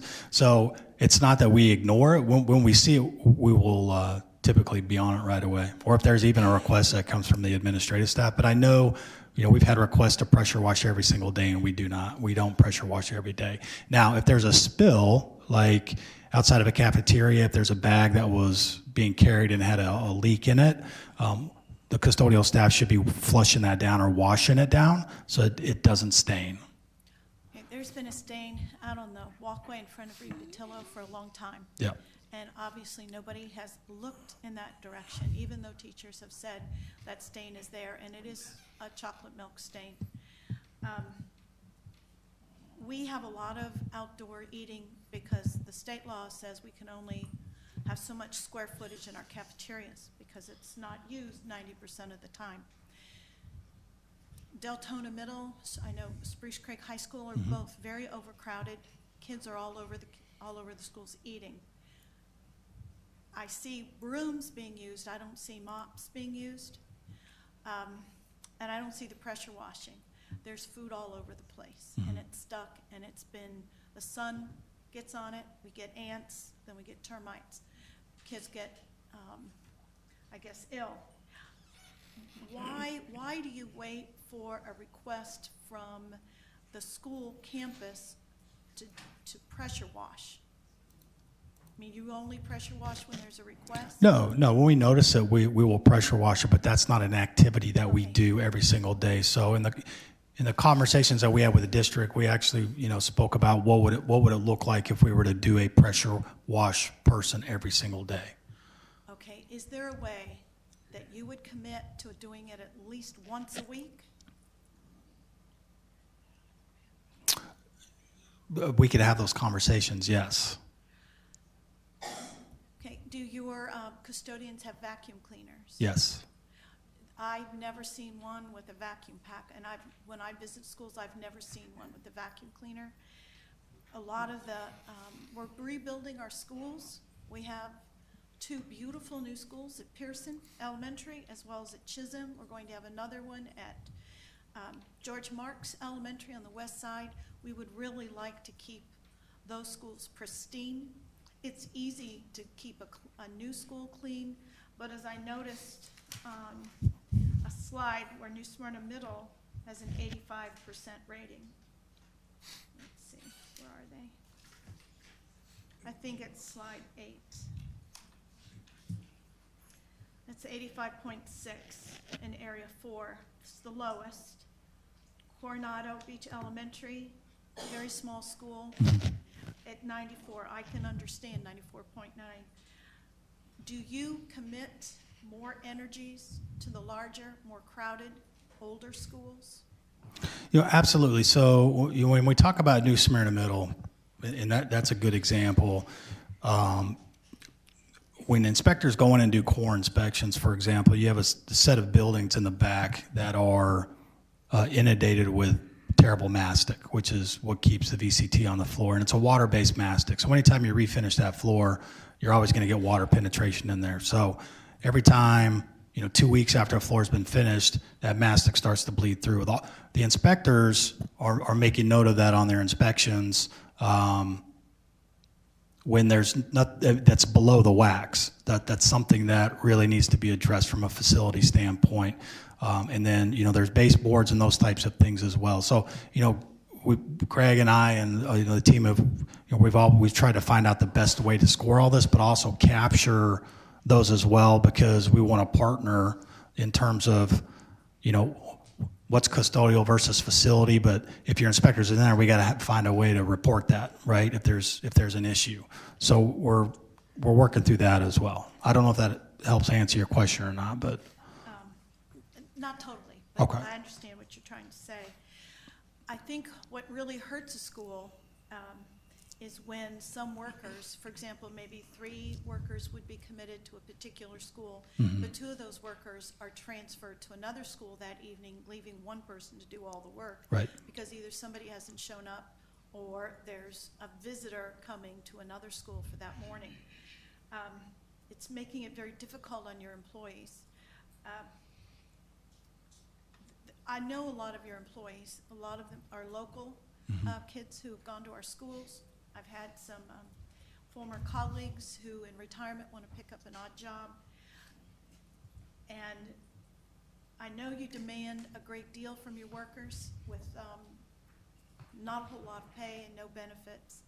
I know you're not giving overtime. I know all that extra work has to be done within 8 hours. It's very difficult. As a school district, we try to value all of our employees, and we understand you are one of our vendors. We understand that.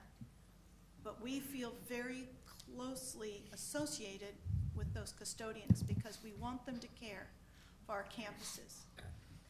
they too see what they can't get done because either some workers didn't show up, some are ill, or else they just can't get the whole campus done at night. So my heart cries out for your workers.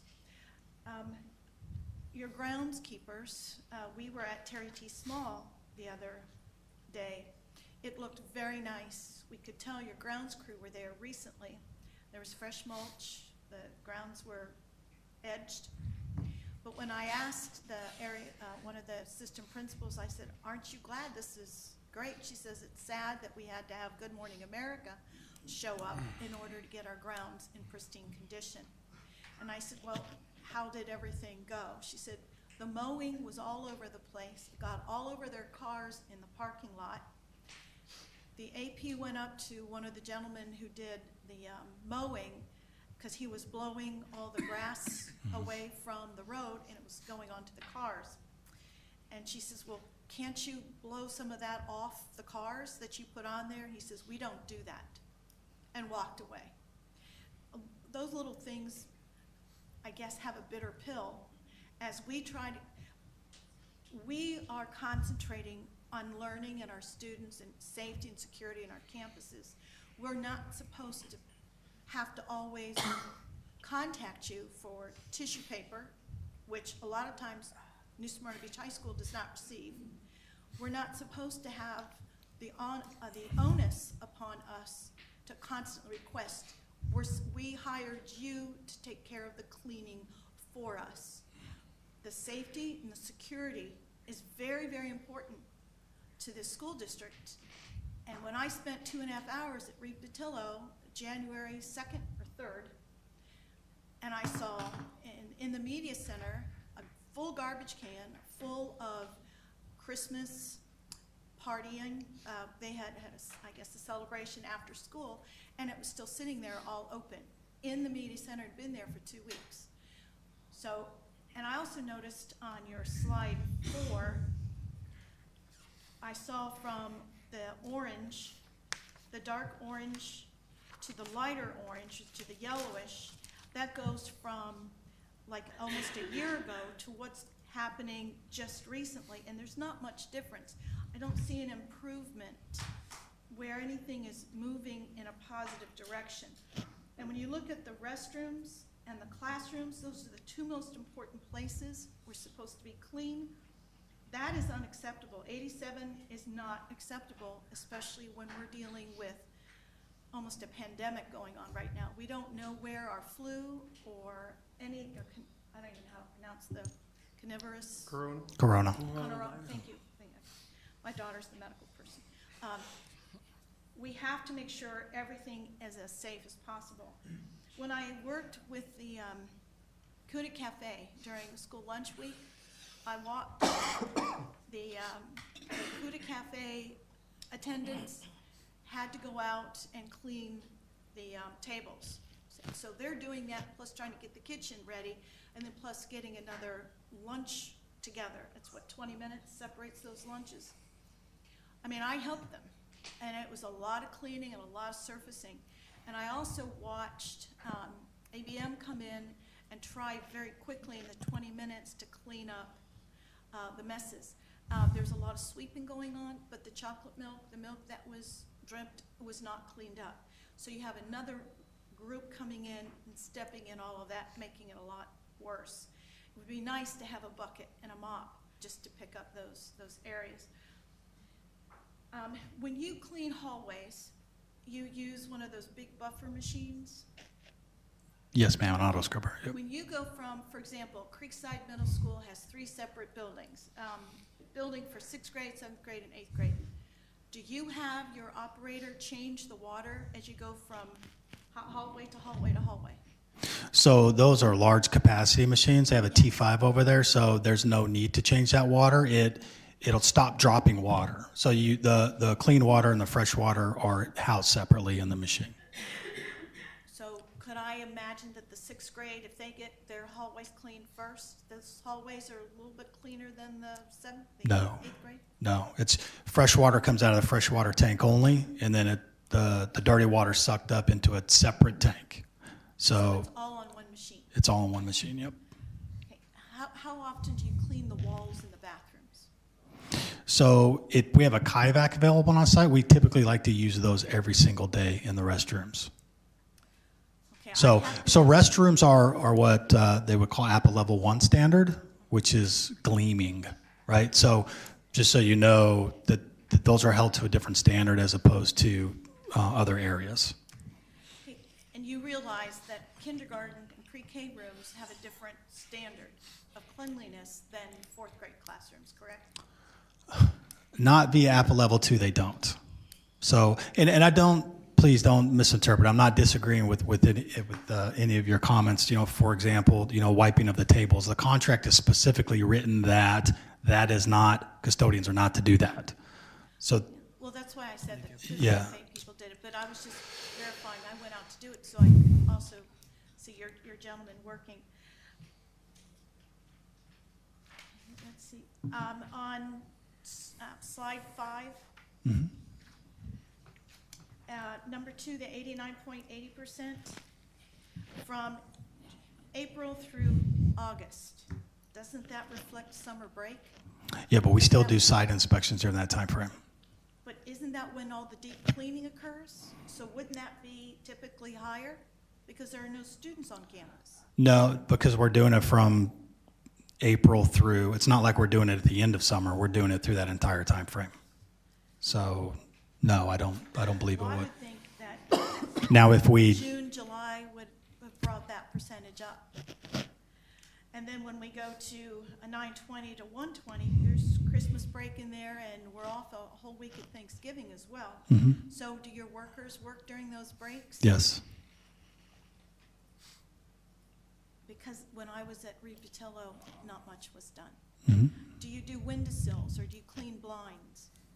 Blinds are supposed to be done one time, I think, annually. I'd have to look at the contract, but I think it's annually. I've never seen you guys do it. Okay. There's so much caked on blinds right now, you can't get it off.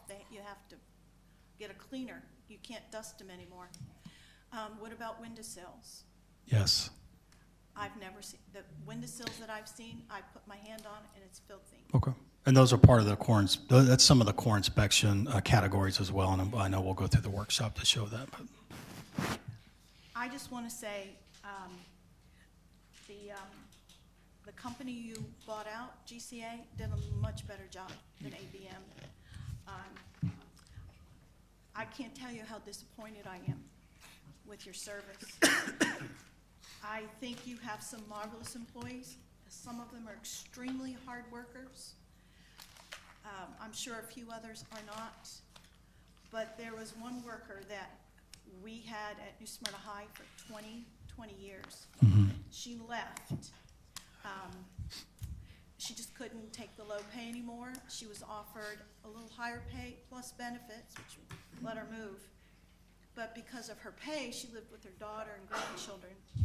So when she left, she took her grandchildren with her, and the charter schools she now has a job with, we lost 2 students. So we lost 2 students FTE. It does have ramifications. When we have visitors, we have people who live. When I was in my classroom, that was my home from 7 a.m. and sometimes till 5 o'clock at night. We deserve to have cleanliness and have the equipment that we purchase, the tile, the desks, the walls that we have, they need to be sand-free and they need to be clean. So I think I'm speaking for a lot of people who have to beg your company for tissue. And I understand the mischievousness of high school students and middle school students who want to stick toilet paper down toilets. They shouldn't do it. They shouldn't put food up on ceilings or on the walls either. But we also have to realize we're working with kids who think they, if they're away from home, they can get away with all kinds of stuff. But we need to be a little more, when we call you, you're very receptive. But we shouldn't have to call you. Honest to goodness, you should see it and take care of it. That's why we hired you.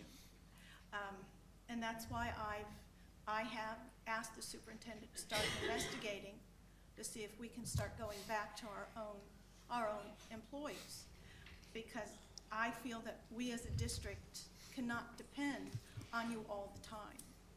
And if there's any kind of conversation I have with employees, parents, business leaders, it's, I think 45% of the time, almost half the time, it's about the cleanliness of the schools. And it's, I'm sorry, but we're trying to be very realistic with you. I If understand. we don't know what we're doing wrong, we don't know how to be better. So I do appreciate you coming. Your shoulders are a little bigger, they're a little broader right now, all the weight you have on them right now. So at least for me, we encourage you to please do better. Don't, because we have so much to do. Our kids demand so much of our time. We shouldn't have to turn around and say, where's the toilet paper, where's the tissue? Why wasn't my garbage can picked up? And a teacher shouldn't have to put a sign outside her classroom door after 2 days of not having the garbage picked up. Please pick up my garbage tonight. And then she returns the next day and the garbage still hasn't been picked up. So we hope for a New Year's resolution. Thank you, Madam Chair. Okay. Anybody else? Okay. And so I'm not going to belabor the issue. My concern is early in the morning, even the school is clean. By lunchtime, most campuses are filthy. And I thought we had day porters there and people during the day to help maintain the cleanliness of the school, or at least restock the toilet paper and paper towels. So if we do not, our directive to our team is make it happen. Our schools during the middle of the day should not run out of the essentials such as paper towels and toilet paper. We have a day porter at all of our campuses, Okay. and some have a day and a half, so larger schools. I've asked all administrative staff to start walking the restroom areas. We've had several issues in restrooms here lately where things are being broken, so we want them to look at that. If there's anything missing, to give the day porter to fill those back up. We do hear you, and Okay. we're working towards that. If nothing else, anything else, Superintendent? I just have a question, if that's all right, because I'm new to the process. I want to make sure, when supplies are lacking, is there a closet? I recognize that the supplies are not ours, but is there some place on each campus where that day porter can go refill? I know that I've fielded several emails about soap and toilet paper over the last month. Yeah, so there's a main receiving room at every school where that's normally all housed at. Now, they may, separate that and put that in individual closets. But if there's ever a question or somebody, for whatever reason, can't find something, we've got 9 managers in vehicles. I know you say you don't want to have to call us to get it. 99% of the time, there's product there. We had an example come across from a school where they said there's no soap in the bathrooms, and every single one of the bathrooms had soap. So I'm not discounting your comments. We want the best as well. We really do want the best for the students as well. And I think we have a great partnership with the school district. And obviously there's improvements to be made. But a lot of times there's some misperception or misnomer out there. And I know we can get into that a little more detail in April. But we have plenty of supplies. The one thing, if I walk away from this table, is I want everybody to know we have never run out of supplies. You're more than welcome to come visit the Deltona warehouses where we're housed out of. We get shipment twice a month, sometimes 3 times a month, and we're by the pallet. So we always have supplies. Okay, Jamie then. Okay, so you just said there's 9 managers that, if need be, can go to a school. So I guess what I need to understand right now is I would like to know the number of custodians we actually have on each campus, whether they're the daytime or the afternoon, evening. But I want to know how many staff members that you're paying salaries of that aren't even working at a school. Like you said, you have 9 managers. So 9 managers driving around or sitting at the Deltona warehouse hub or whatever. Why? Why do we need 9 people? Well, each one of those managers has 8 to 10 schools that they support. And so So are they on they're those campuses every day, or are they sitting in an office? yes, no, they're not sitting in an office. They're in the truck visiting the POCs, doing facility feedback forms, talking with custodians, doing quality checks, doing the site inspections. Yeah, I mean, we have a lot of contact in the schools. Then I was trying to be very politically correct since I went first. But the honest truth is, just as my colleagues, we are out in these schools every day. And I know that Ms. Cuthbert has talked a lot about the high school and middle school level. I'm telling you right now, it's absolutely disgusting to go into elementary classrooms where teachers are going to do activities on carpet that I'm telling you right now, I don't want to see those little kids sitting on that carpet because it's filthy. And I mean, I can speak about the high schools too. University High happens to be in the district that I represent. And I spent 4 hours out there one day walking that entire campus, and I just had to watch everywhere that I took a step that I wasn't stepping in something, which is just crazy. But, you know, I brought up Woodward to start with on your chart because you had it in 2 different columns with 2 different scores. Woodward's filthy. And it's not on those teachers. Those teachers, I'm sorry, their job is to instruct and to have a safe, clean learning environment for those children. And, you know, my advice to you would be maybe your 9 people need to, you know, if they've got 8 schools, 4 days a week they need to be at a different school helping clean it if that's what it's going to take, instead of just driving around looking at stuff. Because I am going to go out and see how your scoring's done, but I don't think your scoring's going to impress me in any way at all. I think you're scoring yourself a lot higher than what I would score you for, you know, cleanliness, because it's not clean. I mean, I walk into classrooms and touch the table and pick up my hand, and my hand's black.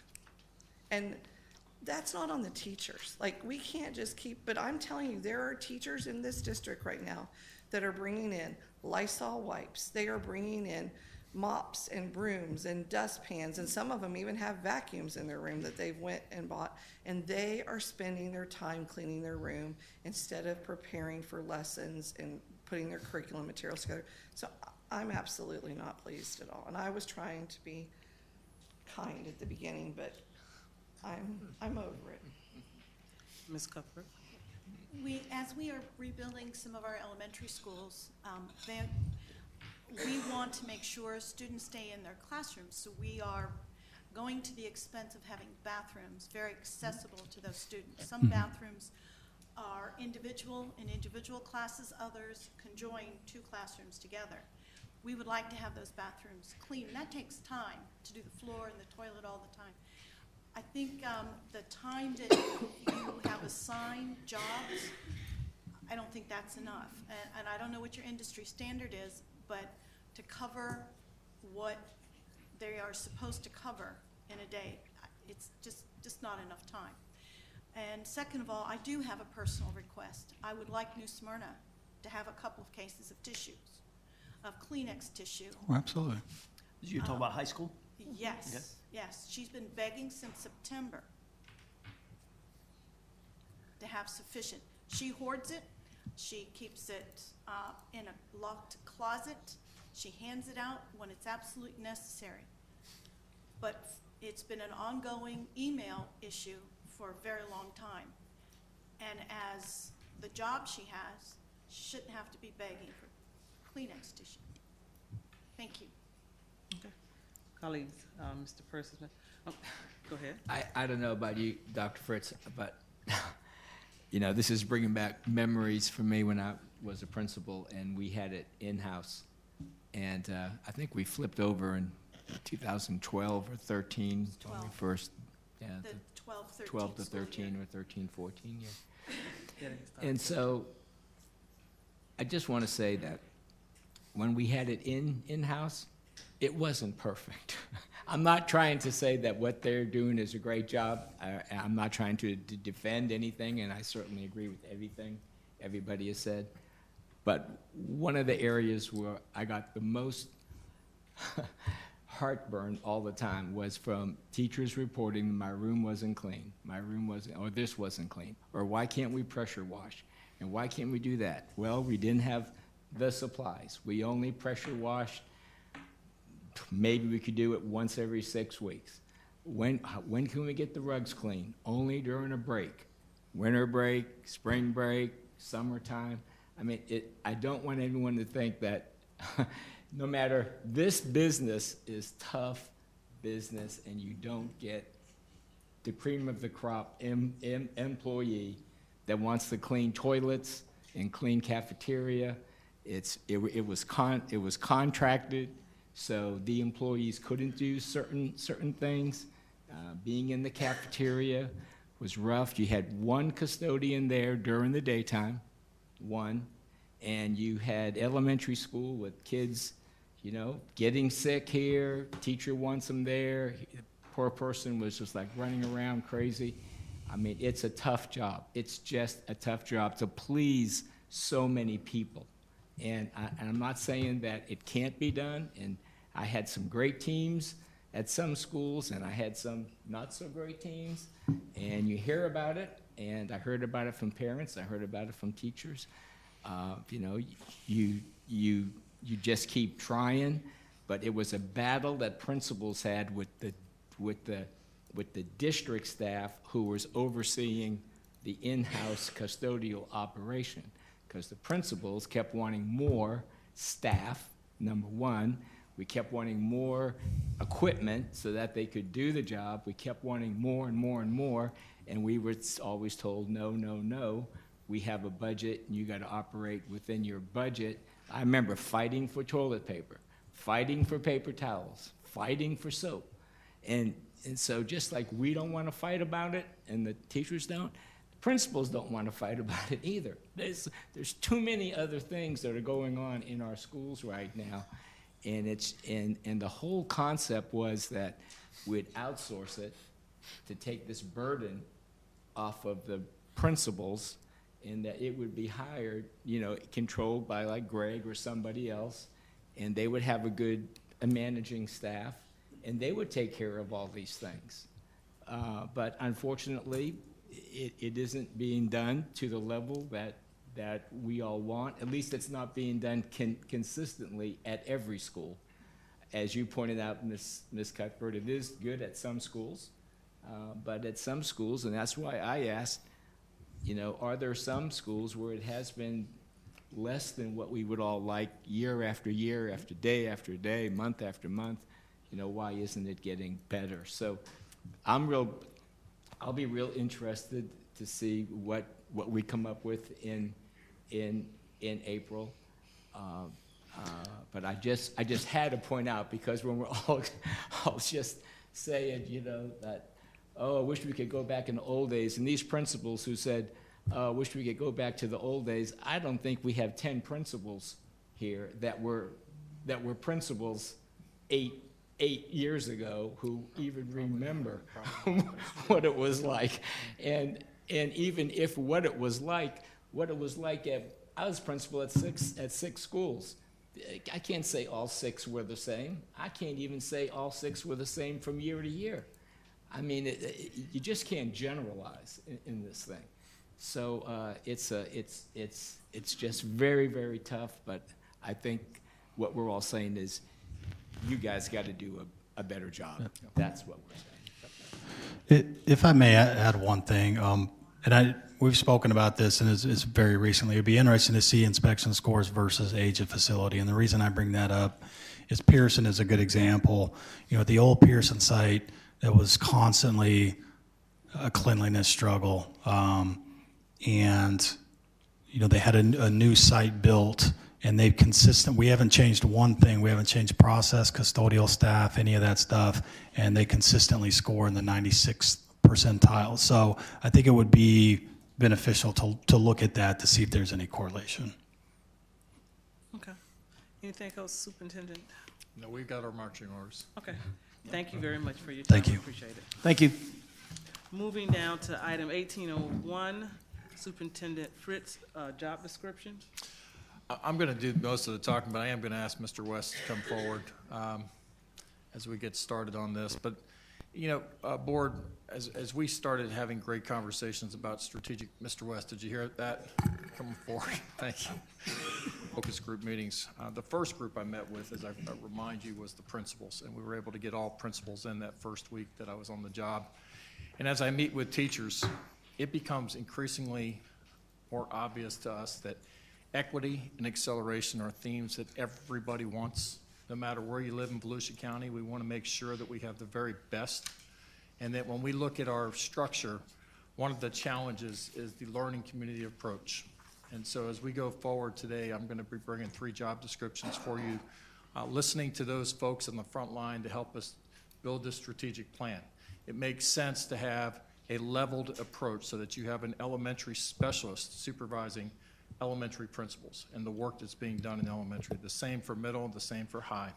So 3 of the job descriptions we're bringing forward are an assistant superintendent for elementary, an assistant superintendent for middle, and an assistant superintendent for high school. The 4th one, and it very much is related to the work that we're going to ask, well, at least be a part, our new appointment with the Director of Safety and Security. It's the social emotional well-being of our children. And I got to tell you that we can't forget that. That is something that even today when we talked about the importance of moving forward, I think Ms. Cuthbert said it, that we have to pay attention to that.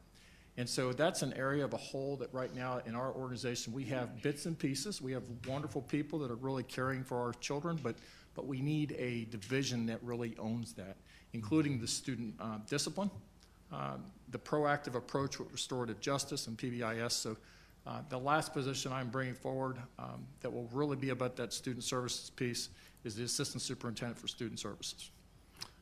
And I wanted Mr. West at the table in case you have any questions specifically about the positions. Okay. So colleagues, you had opportunity to review the job descriptions. Are there any questions or comments?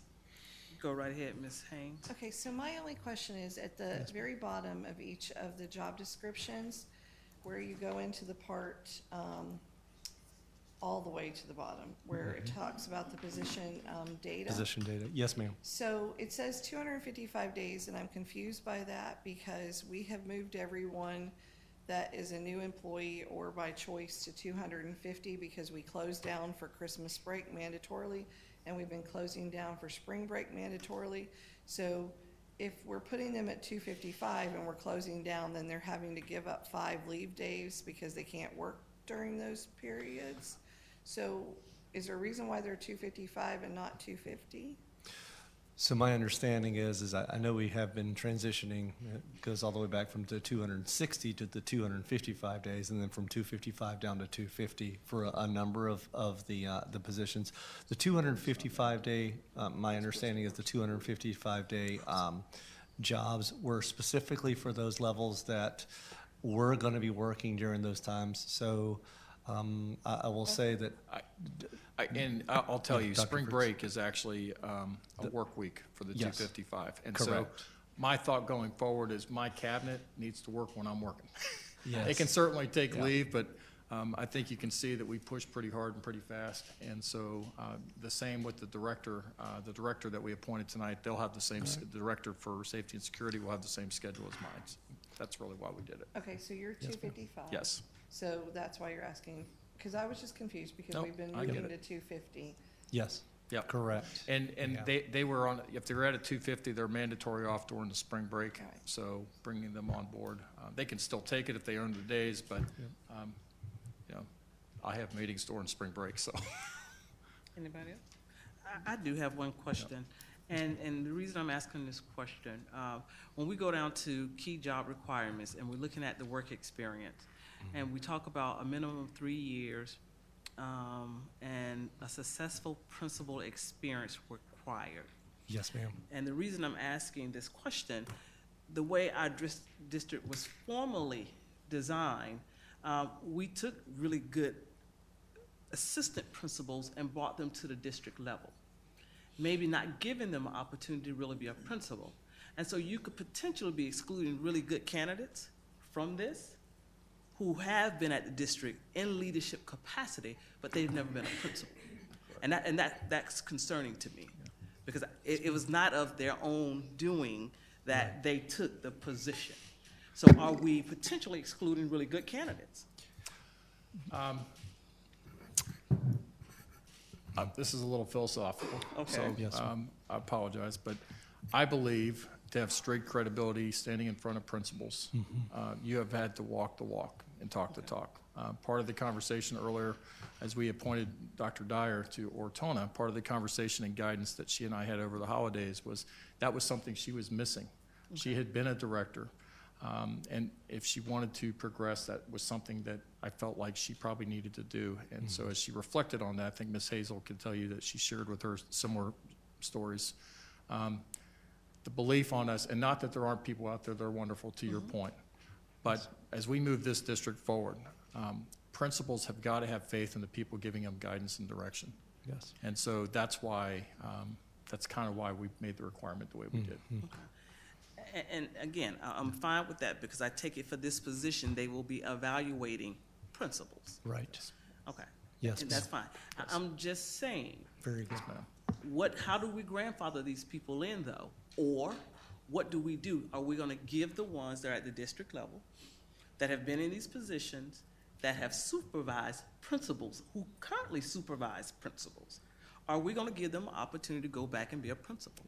Or are we going to, because we're not holding them harmless, we're actually harming them from progressing in their academic quest because of something we had in place. It's not something they put in place. It's something the district had in place. Well, I will say in actually working on these job descriptions, that is a section that we actually put specifically, Dr. Fritz directed me to put specifically in for these job descriptions for exactly that reason.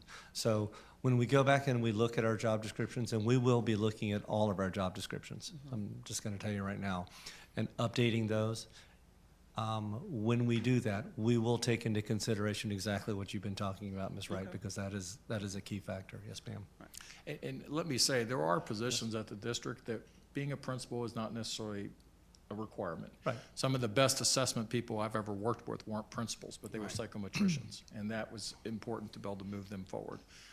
So I will state that that's not always essential, but when you're going to evaluate and stand in front and guide and do that work, coming from our own principals, that was something important to them. And I agree. I'm not disagreeing. I'm just saying, though, you've had people yes. that potentially may want to be a principal, but we, as a district, decided to bring them to the district. So now they're out of the loop for this position. And I get it, because they have to evaluate other principals. Exactly. But as other positions come about, I think we're being somewhat of a disservice to them if we don't look at the fact that if I've been at the district supervising people for 12 or 15 years, now you're going to tell me I can't apply. I think our goal is to keep good people. Yes, ma'am. We don't want Agreed. them to go to another district. Right. Agreed. Yes, ma'am. But I'm fine. I had to ask that question. Yep. Okay. I have a question. Thank you, Madam Chair. Yes. The position of Assistant Superintendent for Student Services. Yes. Yeah, that's the one that, we used to have that person way back when, Student Services. Who would be reporting to this person the way you see it? What I can give you my thoughts. A lot of the And I know we folks, haven't got the org yeah, chart. but obviously as we designed this position, we thought about that. I'll share with you a lot of the folks that reported to Dr. Amy Hall when she was here, the folks in guidance, the folks that are working with student discipline. One of the areas that we want to bring forward, and we're going to ask our principals to include, is a secondary in-school suspension person. And so as we worked and talked as a leadership team, what would that be like? It's not, we don't want it to always just be a punitive. We want it to be a learning experience. If we're really going to move restorative justice forward, that has to be an area of focus as well. And we have staff members here that are responsible, but what's our problem in our district is they are scattered and separated. Yeah. So they're really not in the same shop.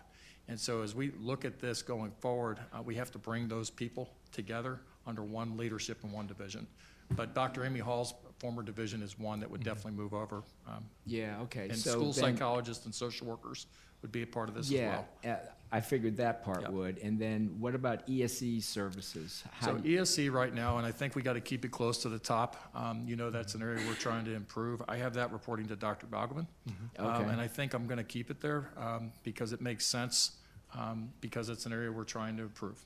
Yeah, because sometimes that goes into student services too. I've seen it both ways, so I mean, I guess you guys just have to figure it out. Yeah, there's still some moving pieces, absolutely. Okay, great. I'm real happy to see that we're going to the elementary, middle, high. That's the way we used to do it too, long time ago. And obviously the people that you put in those positions will sort of like be experts, specialists in those fields of elementary, middle school, or high school. I know the middle school folks will love that because they always feel like they're left out. So to have their own have their own assistant superintendent for middle school services, they'll feel like, yay, finally, Just like the middle child. Yeah, They always exactly, feel as like you that. know, Yeah, there you go. former middle school. Any other questions? Can I ask, and just for transparency reasons? Yes. Why is it a deputy superintendent position? It's actually an assistant superintendent position. It's Okay. not a deputy Okay, superintendent. And then this person will report to Dr. Balgobin? So they will in a soft report. I'd like to share more philosophy on this. I believe if they're on cabinet, they should be evaluated by the superintendent. Yes. So they will be evaluated by me, but Carmen will guide their daily work because I can't do it all. That's why she's here. So it'll be a dotted line on the org chart to Carmen. And it does say it there will report to the superintendent, so they will be a direct report to the superintendent. Yes, ma'am. And it says that position is level 15? Yes, correct. What is that salary? That salary range. It's a range 120 to 130. I have it right over there if you'll let me get it real fast. Hold on one second. This is just for the board's knowledge.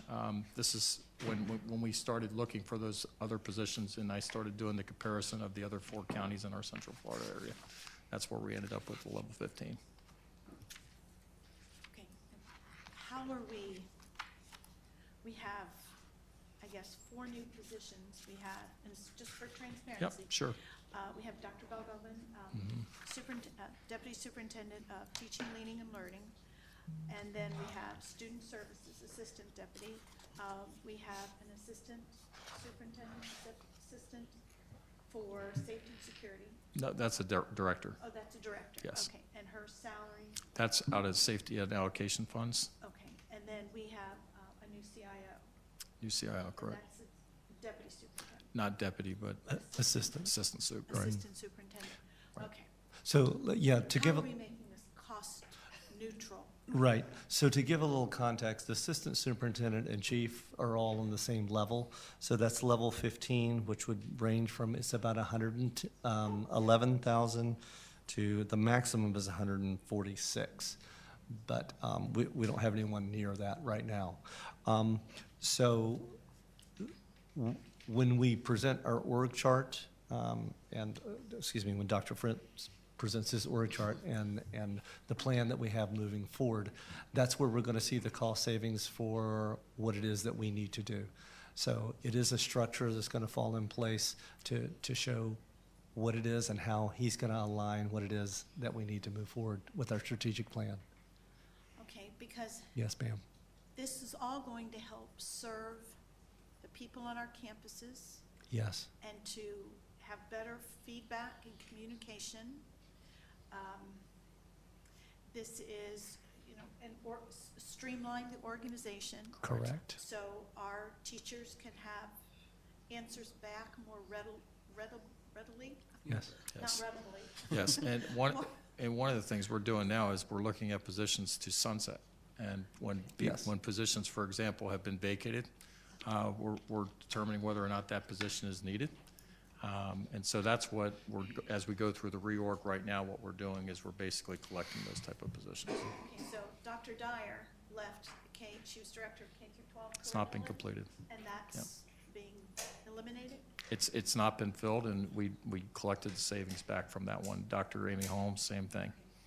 So will we continue to have a director of K through 12 curriculum? No. No, so Nope. that's gone. Okay, and I think that helps Mhm.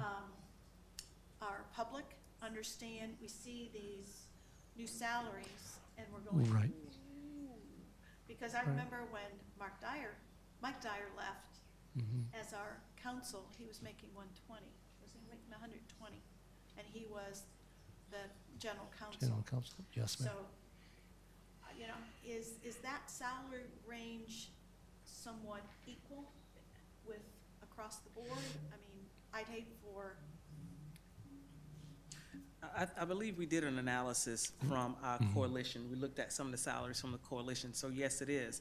But I think everybody will get an opportunity to see, once the new org chart based on strategic plans presented, Right. how lean we are going to be at this level. okay. So, and I would suggest that they print out where we are now, and then look at where we will be August 1st or July. Sure. Um, Yes. I just wanted to make sure everything was transparent. No, you're, Yes, you're ma'am. correct. No. I want to make sure that we are using our tax dollars the best. Yes. And when we go to negotiations Mhm. in the near future, there is some credibility Right. when we say there's money, there's not money, you know, percentage. I just want to make sure everything is accountable. And let me just point Yes, out that we're adding 4, but we're also eliminating 4. And so you're eliminating your 3 area superintendent positions and the CAO position to add these 4. So, Thank you. Thank you. Thank you. Ms. Haynes? So actually, I was going to talk about the salary too. So, and I understand that we're eliminating 3 area soups. So our current area soups at a level 15? no, they're at a level 14.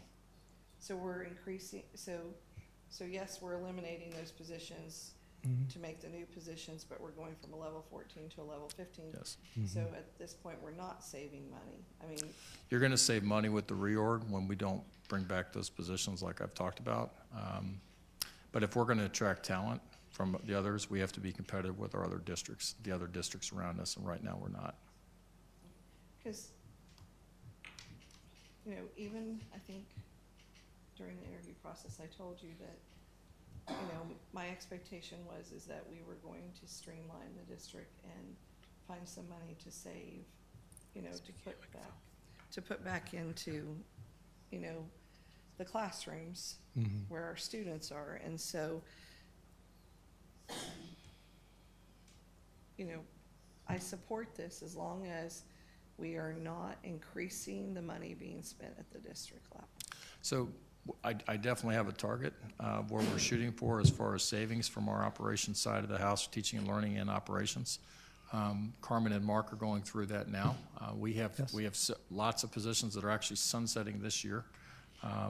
But you know, as we go forward and we start to look at that, I believe on March 10th we can bring back at least the first phase of the reorg. That's what the team and I are trying to do, and that would include the cabinet and that support and how we're paying for some of those positions. Well, I just wanted to say that I totally agree that if you want to attract talent, you got to pay them. If we don't pay them, somebody else will, and there goes the talent. I mean, it's the way we live now.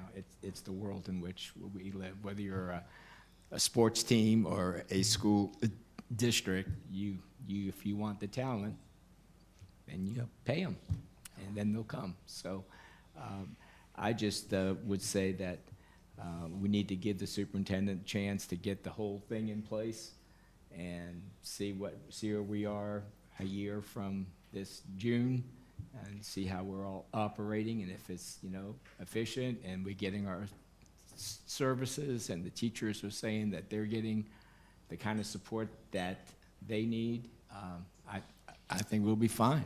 And we'll be fine. There isn't one magical way to run a school district, and I think what we're counting on is your expertise to bring the talent in that you think is necessary, and then to develop that organizational chart that will just keep it going. And build a bench. Build the Don't bench. forget about the Build the bench. bench with less layers at the district office. There'll be less layers here, I promise. And so I had after the principals meeting, I had a principal who is seeking higher education say to me, you know, Ruben, it's really nice to have leaders that we can look up to and say, I want to be like that person one day. And that's a lot of what they got from Carmen and the team in general. And so I think we're shoring up our base, and this is, I describe it as a tree. The base needed help, and so we're shoring up that base so that it can support the other 90, the schools plus departments that exist. But unless you shore up that base, you know, a lot of the, and so the goal is that that base can hold up the rest of the district. And so it's gonna require, you know, when we look where we came from, where we're going, it's gonna require expertise. It's gonna require folks who not only know what they're doing, but have done it before. And that unfortunately does not come free. And so I know in organizations like mine, you know, when you advance from one position to the other, congratulations, here's your 5%. You move on to the next position, congratulations, here's your 5%.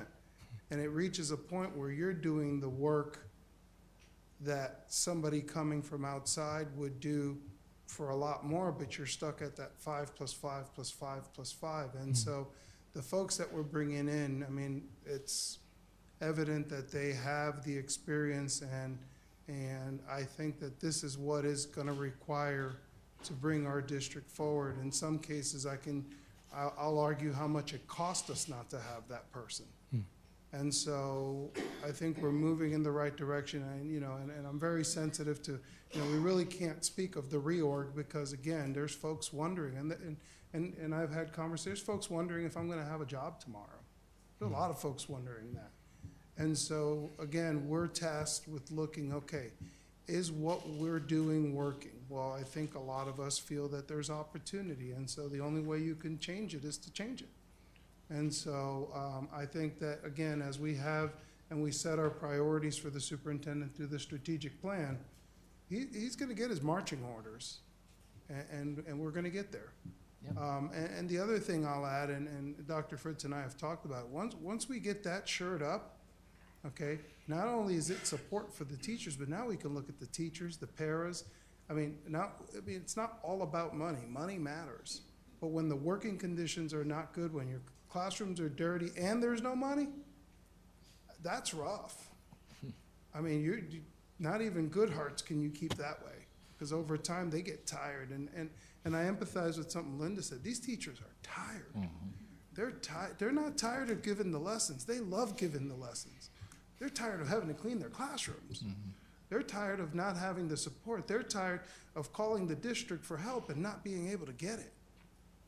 Or that the person who's there is not, and not by their own fault, because everybody here does the best they know how, and the best they know. And I'll say that over and over. We've got amazing people. But in order to get these folks to support, Carl mentioned how many APs and principals haven't even been a principal that long. They need that support to one day want to be the superintendent. You know, when the Ladies League of Voters sent us that saying, hey, how about ladies superintendents? Somebody challenged me and said, Ruben, what's your district doing to raise a female superintendent, okay, from a large district like us who can go get a job at Hillsborough? And the answer was nothing. And so we're challenged, and so I think from the base to everywhere else, we're gonna get there. So, thank you. Okay. All right. With that, do we have any cards to speak on this issue? No? Okay. Is there a recommendation, Superintendent Fritz? Yeah, the superintendent recommends approval of the job descriptions for the assistant superintendent for student services, the assistant superintendent for elementary curriculum instruction, the assistant superintendent for middle school curriculum instruction, and the assistant superintendent for high school curriculum instruction. You've heard the superintendent recommendation. Is there a motion? So moved. Second. The motion has been properly moved and second. Any further discussion? Hearing none, all in favor? Aye. Aye. Those that oppose? Ayes have it, and the motion is carried. Thank you. Moving on to 1802. Thank you, Barnum. Authorization to advertise, Superintendent Fritz. Yeah, I'd like to bring Mr. Greg Aiken, Chief Operating Officer, forward. We have Ms. Sarah Lee Morrissey, Director for Planning, joining, along with Stacy Manning and Eric Kozelski.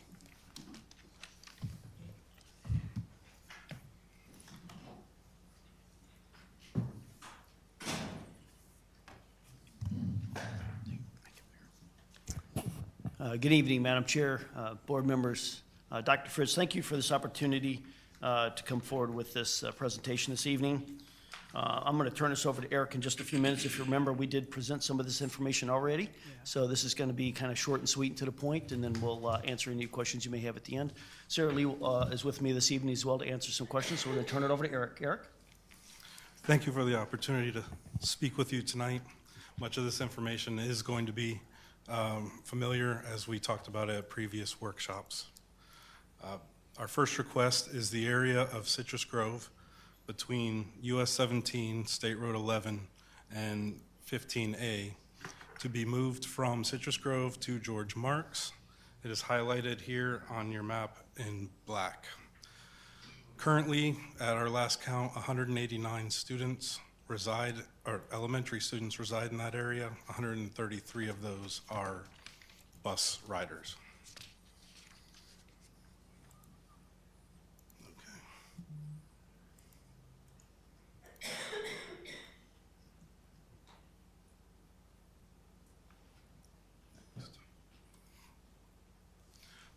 According to our timeline, you can see that district staff and school administration have worked together over the past 18 to 23 months to notify the public of this potential change.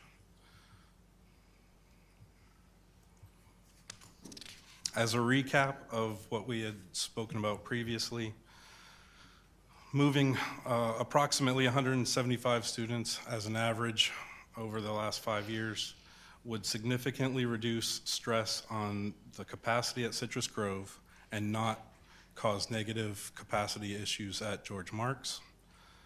You'll notice that the free and reduced lunch percentages go up at both schools. That has to do with the total number of students remaining at the school compared to the total number of students on free and reduced lunch programs. At the previous workshop, we were asked to prepare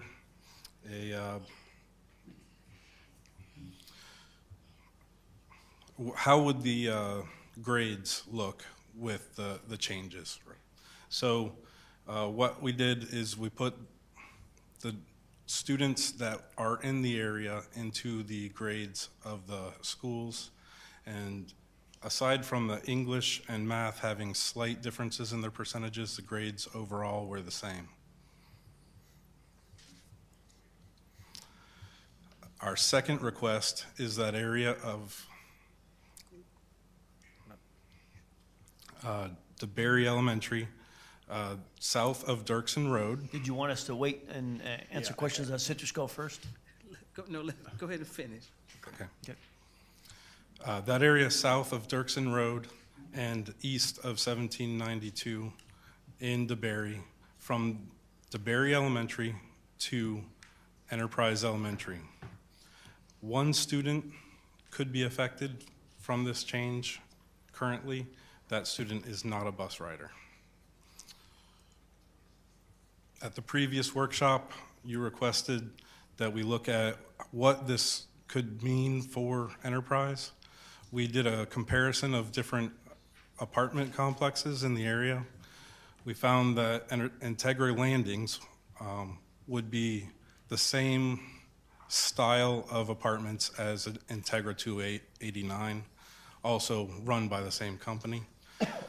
So over the last 5 years, you can see there's not a significant number. There's approximately 20 students coming out of Integra Landings that would end up being similar to what we can see at Enterprise. Now, those 20 students would only raise the percentage of utilization at those students at Enterprise would be about 87%.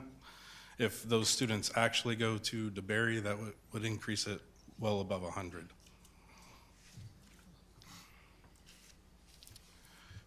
Staff is recommending that school board advertise or approve the advertisement. We come back in March for the public hearing and the agenda or the approval process, that we grandfather existing students that are rising at 4th and 5th grade at both Citrus Grove and DeBerry Elementary, and that siblings of those grandfathered students could apply for a variance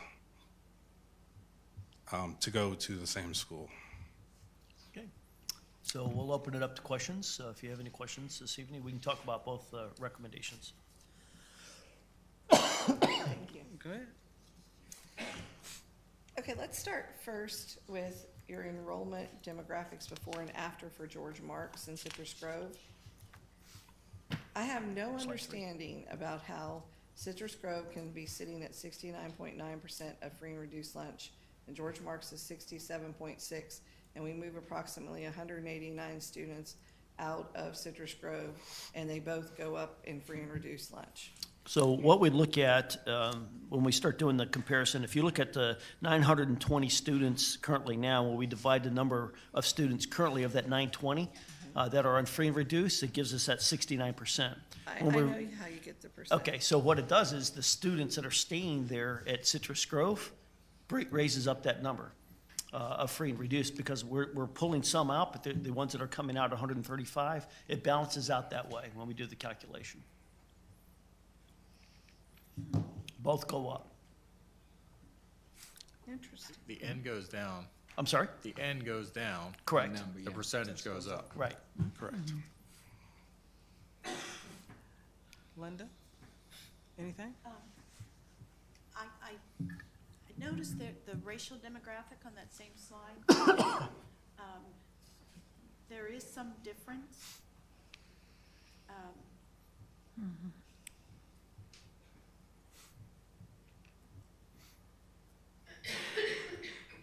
George Marks is going to have a higher percentage of minorities. Is it because of the area, the neighborhood?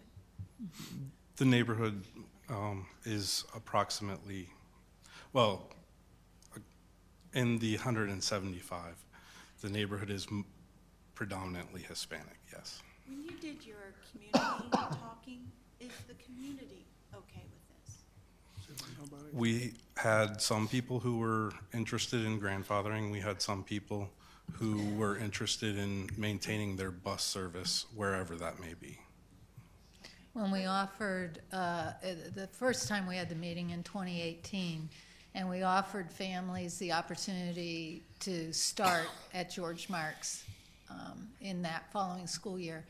Some of them were interested, however, because of transportation dependency, meaning the student bus service that we provide, they did not avail themselves of that, though they were interested.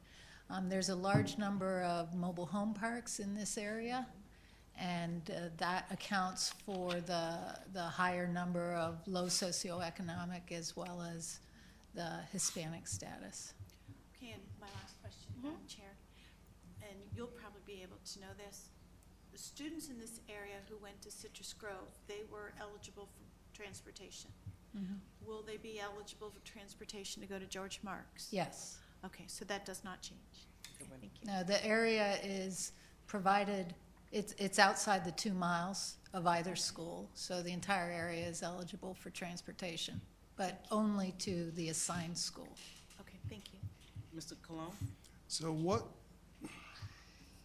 what other analysis did we do educationally other than just straight up scores? Did we do any other analysis, current performance, anything academic? I would have to ask Ms. Hazel to come up to speak to that. Yes. We worked with digital learning on the academic aspect. Okay, and then I guess and I'm okay with that. That was my first question because I remember we specifically spoke about that. The other thing is, what does full look like? And so I'll ask that question again, because while you may feel that enterprise is full, the reality is there's probably somewhere around 20-something variances right now from enterprise to DeBerry Elementary. So if you're telling me I'm going to get 20 kids and we have 20 on variance right now,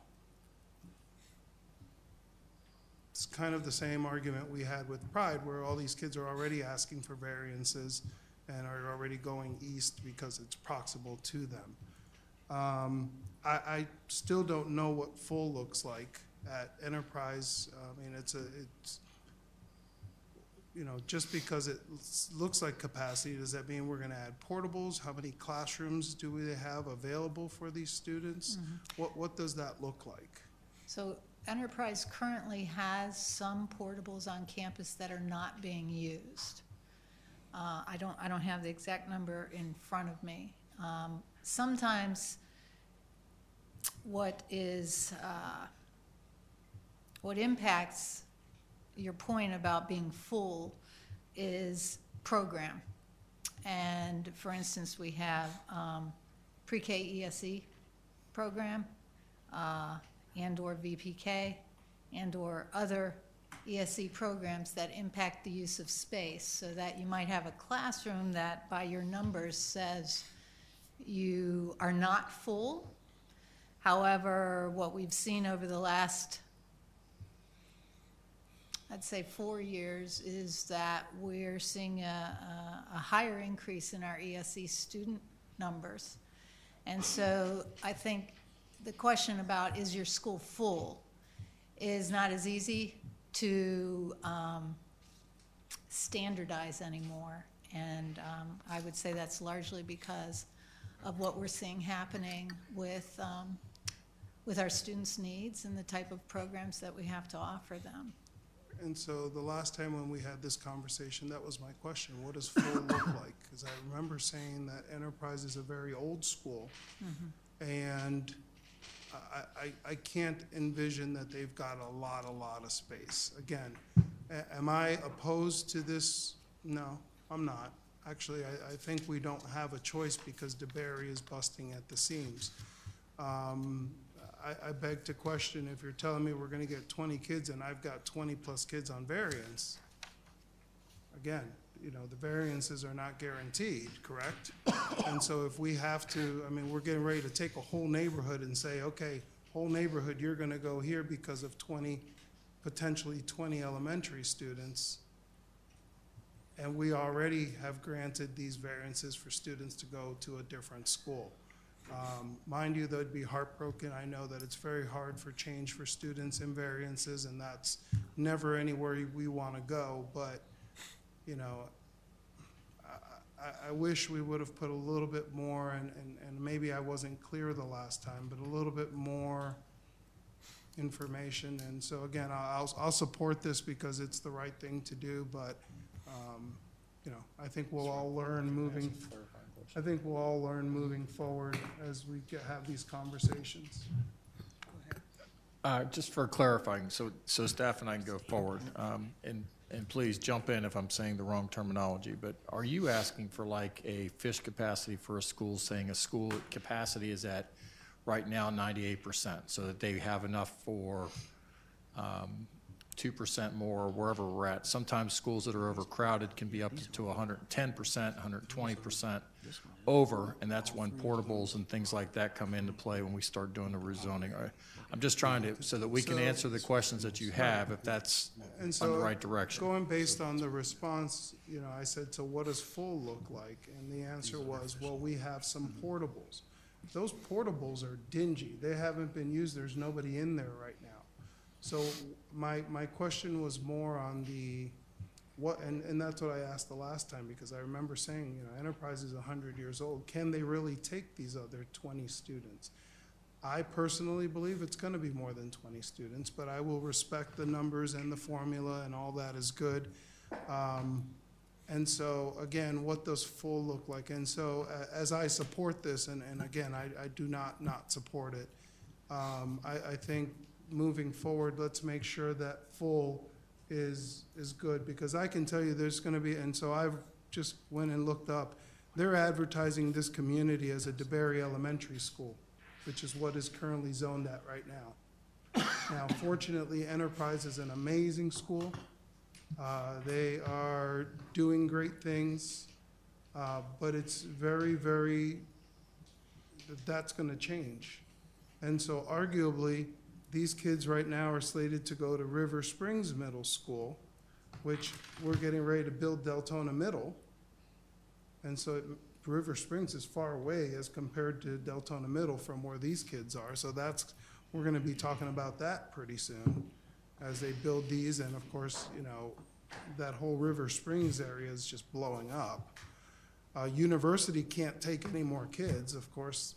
We've got a third of Deltona students over there. So again, that I guess moving forward, that we make sure that full is conducive to an educational environment that's equal or better than the rest of the students, because if we're calling it empty because we have portables, I'm sorry.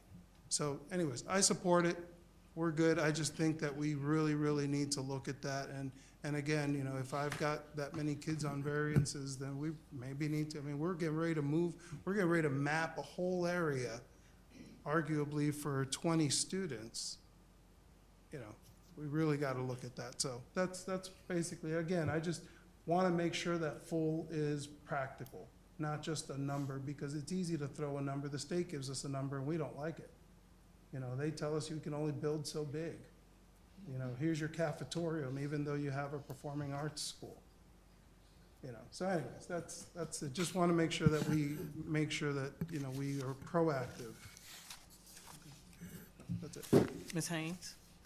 Okay, so I want to go back to something that you said at the very beginning. You said there's actually 189 students that reside in, you called it the black or gray area, that will move from Citrus Grove to George Marks, and 133 of them are bus riders. So actually, we're not going to bus all of those children. Well, they're offered transportation. It's up to the parents whether or not they avail themselves.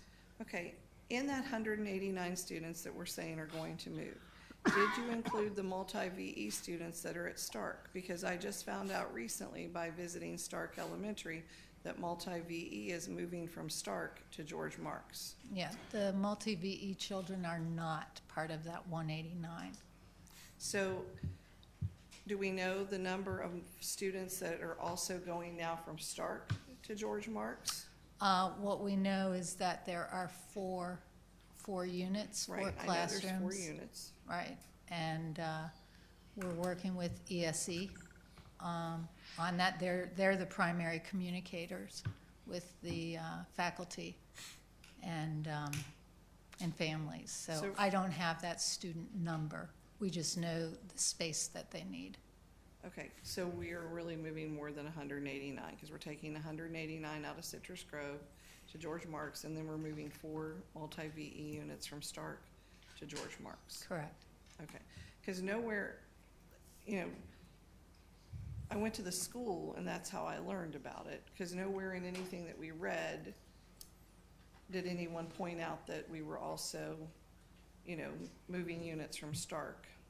I mean, that was no, unless I missed it somewhere, there was no discussion. No, I thought we had brought it on up that. during the workshops. Okay. As far as DeBerry and Enterprise go, you know, I'm kind of with Ruben on this. Ruben, I will say I went and looked up the pricing on those apartments, and it looks like it's going to start out around $1,600 a month is the rent for those apartments. I just wonder, you know, I mean, I helped open DeBerry, and I was at DeBerry when DeBerry was like 1,200 students, and we doubled up. You know, we had 36 kids in kindergarten, first and second grade classrooms that were not built to hold 36, but we had 36 with 2 teachers, and it's difficult. But I also taught at Enterprise, so I know what the limitations are there. I think we may be back here, you know, this time next year revisiting this, because I don't know that it's just gonna be 20 kids. And what I would like to say is those portables behind Enterprise are not in great shape. You know, but I worked in a portable behind Enterprise years ago, that when it rained, we had to move to the center of the room because the water ran down the walls. So I don't know what you're gonna do with the modulars that are sitting at George Marks when you're finished there, but those are the nicest buildings I have seen. They're actually nicer than what the George Marks classrooms were. So maybe you can move them and switch them out at Enterprise so that we can ensure that our kids go into nice classrooms instead of portables that are not in great shape if we're going to have to make this boundary change. And I understand it, because we cannot continue to overcrowd, you know, DeBerry Elementary. So the portables at George Marks are leased for this contract, and then the 2 portables that are not being used, if we were going to use those, we would send our maintenance guys in and refurbish all of those to make sure they don't leak on the exterior walls coming into the classroom and flooding the kids.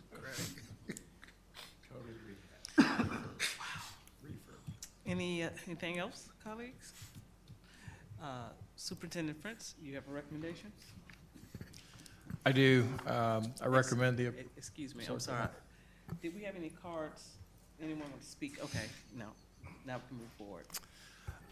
Before I go with the recommendations, we go through this because we're going to have, one of the things, Greg, I'm going to mention because you forgot to say it, but as we go forward, we're going to have more rezoning requests coming through, because one of the charges was to look at the islands over on the east side and start to move away from that.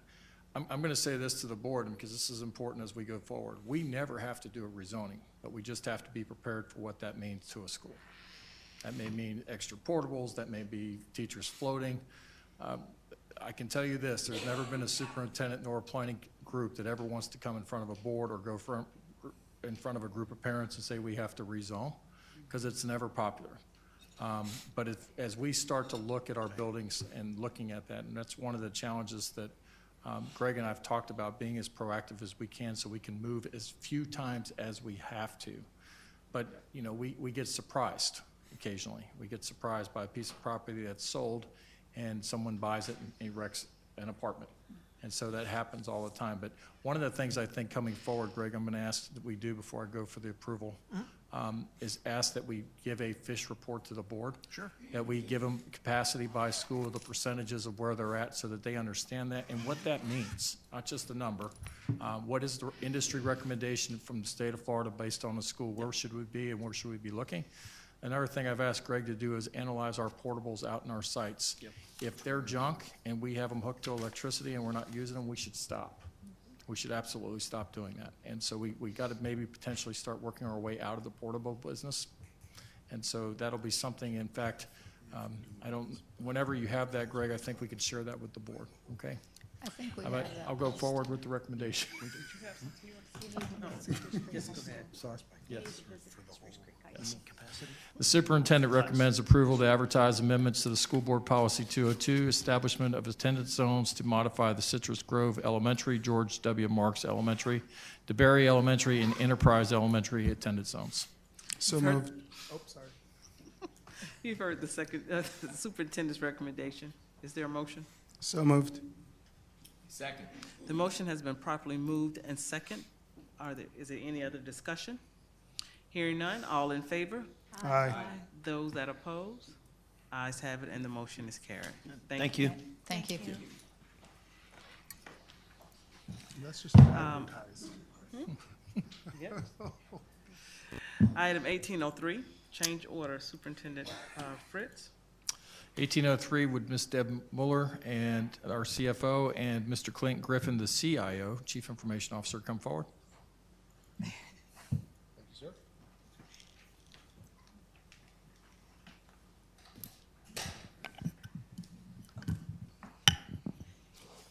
Good evening, Madam Chair, board members, and Superintendent Fritz. We don't have a PowerPoint related to this. We know it was something that was presented previously. Initially, we had selected Follett Destiny software for our fixed asset inventory software. This was a gap in our Oracle requirements, and we recognized that we needed an additional software to replace our old homegrown system that we no longer had the code for. So what it is needed for is to track all of the fixed assets as well as all of our sheet items that are under $1,000 but are such things as computers, laptops, projectors, things of that nature that move around but are still of some value but don't meet the requirements for capitalization. So after the Destiny implementation was halted because we could not, they could not provide some of the requirements as we got into the project. We went back to the drawing board and started looking for other software that could be used. And this is the one, after much discussion and demonstrations, we found two that we thought were viable candidates to use, and it was selected, or it was decided to use Focus for this. So we have been working with them on the requirements. We have a fixed asset flow for these, and if you would so approve this tonight, then we could move forward in getting started on implementing this fixed asset process. Okay. Thank you. Are we open for questions? If you would like, or I could give you additional information. Madam Chair. Sure. Board, Dr. Fritz, I just have a few things to add to kind of shed light on the need for such a piece of software in a district like this. So if you go back in history, the inventorying of, I guess they call them sheet items here, I'm new to that word, which means any item under $1,000. Years ago, districts, government entities, higher eds, they never really worried about items above or under the $1,000 threshold because there really weren't many. Maybe pieces of furniture, things. Now just about every piece of technology there is out there, tablets, laptops, monitor, like everything, printers are under $1,000 now. So some of the main pieces of software are meant to track $1,000 items that don't move around very often. Just think of a device that is assigned to a student or a staff member, their turnover, the refresh, the break, swap out. That's what this piece of software enables us to do at a lot better rate than what we have now, and probably that we've ever had in a district. So just wanted to add that. And it is an audit requirement, especially when we're looking at where our federal funds go. And as staff move across the district and take their computers and printers, whatever else they may have with them, it's important to track that information. So Oracle accounts for our fixed assets, anything over $1,000 that must be depreciated. But the other items, instead of tying up our financial software with these items, can easily be controlled and tracked, inventoried on an annual basis, and reconciled for their movement. Okay. Mr. Persis, I saw your hand. Yeah, I can remember when the threshold was $500, under $5, and now it's under $1,000. And this is such a difficult job, so I'm glad that there's some software out. This was usually assigned to some unfortunate person at every school to follow up on this, and things just get transferred from classroom to classroom, from teacher to, you don't know where these things are. Well, it was in my room. Well, I loaned it to so-and-so, and now where is it? And oh my gosh, it was horrible. So I'm guessing, though, somebody has to enter this data in at first, so will that be that inventory person at the school? I'm going to tell you, though, this will be on principals' evaluations. This is one of those items that this as well as textbooks, because we can't lose them. And so a meeting with Mr. West and Carmen to determine, and Clint's going to be a part of that too, for part of what is that threshold? Because again, we have to tell them so they understand it's important, and so they start to monitor that. Yeah, good. It's serious business, because you could just lose just so much equipment. Well, and you are correct that the inventory clerks in schools and departments are responsible for the annual inventory. We can scan that inventory with handheld scanners that we Yeah, they will would go move around the around, yeah, district, yeah. correct. But they would already have that information. Yeah, but to your point, Dr. Fritz, the principals need to support this inventory clerk. I mean, they gotta stand behind Yes. this person. Yes. It's a tough job, because then this person becomes the real bad guy, bad girl, trying to Absolutely. find things, Okay. Absolutely. Good. All right. And before I move on, I see you, Mr. Cologne. So will they have Q codes on the devices where someone can just go scan and it'll populate into this system? Yeah, and she can add in, but typically there's already a sticker on each of these Okay. devices, and Yep. then you just walk around and scan, and then they populate a database. Okay. It's way Mr. different than Cologne? nowadays. Projected go live? I'm sorry? Projected go live? We are aiming, now we did postpone this implementation and bringing it to the board, waiting for Clint to get on board and review this. So we were pushing for May, and then we've done a lot of work on it, already to get ready for this. But if that is possible, then, it would be sometime in that time frame. We would like to do a physical inventory this summer. And that's always the best time. We were not able to do one this past summer. I'd like to know how we're going to create the baseline. Are we going by what shows on our records that should be there, or what already exists? Because there might be on paperwork 60 computers at one school, but when you do the physical check, when you start scanning, there are only 55. How are we going to accommodate those 5 that are missing? Where's our baseline? We had previously been tracking all of these items, not just fixed assets, but the sheet items within that homegrown program. And so they are currently already uploaded into Oracle. But without getting into too many details, all of the new items that are received, especially the computers, they come in a lot of times on pallets, and we have that information already electronically. They come in already tagged. They come in with the serial number. So all of that information comes from the vendor and is uploaded into Focus at that time. And to elaborate a little more, it's going to be a combination of the effort of manual scanning and the information we already have to come to that baseline once we go live with the system. Okay, and I'm sorry, Jamie. One more thing. Are we going to allow, we can have, like, for example, our computer here identified, but what about wear and tear? What about damage to it? It might be there, but it might not be operable. Is there something there that can be, the inventory, we have the computer, but the screen's cracked. Is there a way to keep track of damage? So a lot of the inventorying process, those things can be identified.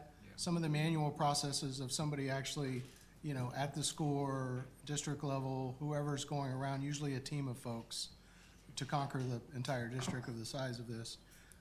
Visually, they're going to be scanning, so some of those things, the employee or the student will be there, and they can identify damage at that point and report that, or visually we'll be able to see that. Also with software like this, long-term vision for me to recommend is a refresh rate of age, and with a system like this in place, that will allow us to be able to keep the age very quickly of that device, whether it's 4 or 5 years, whatever we deem is too old for use, we'll be able to identify that, and when we do these inventories, maybe incorporate a refresh plan.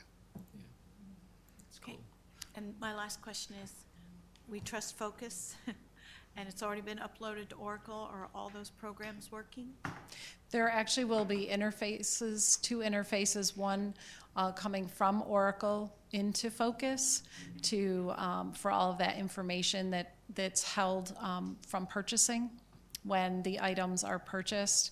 Obviously, we may get donations and things like that. Schools may fundraise. So some of the information, as Clint said, may be a manual process, but a lot of the information will come from Oracle into Focus. And then when items are disposed of, fixed assets, then they will come back into Oracle so that that depreciation can end and we leave the fixed asset from our software from Oracle, which is our financial statement of record. Okay, thank you. Yes, go ahead, Ms. Haynes. Okay, so I hear that you want to start this with summer. Everybody likes to start everything with summer. So here's my concern, because I have to step out and look at something that I used to do. During summer, we have a lot of technology that is moved for summer programs. So for example, like all the Title I iPads are picked up from, schools within a geographical location, and they are moved to the summer program site. So they're not on their site where they're housed all year. They have now been moved. So I'm not sure how you're going to inventory them, because I'll just take, for example, like Blue Lake. If we're using Blue Lake as a summer site, you've got the iPads, say, from Woodward, Citrus Grove, Stark, maybe McGinnis, even, one of the middle schools now, they're all sitting at Blue Lake. They're not sitting at their regular site. In addition to that, teachers that are hired for summer programs are taking their laptops with them to their summer program site, because they have to have a laptop to project, say if they're teaching third grade reading camp, and then other teachers are taking theirs home. So I think we need to pause for a moment and think about, I know summer sounds like, wow, we could have everything on the site, all safe and secure in the media center, and one person can go in there and we can wipe this out. I just need you to know that that's not the case.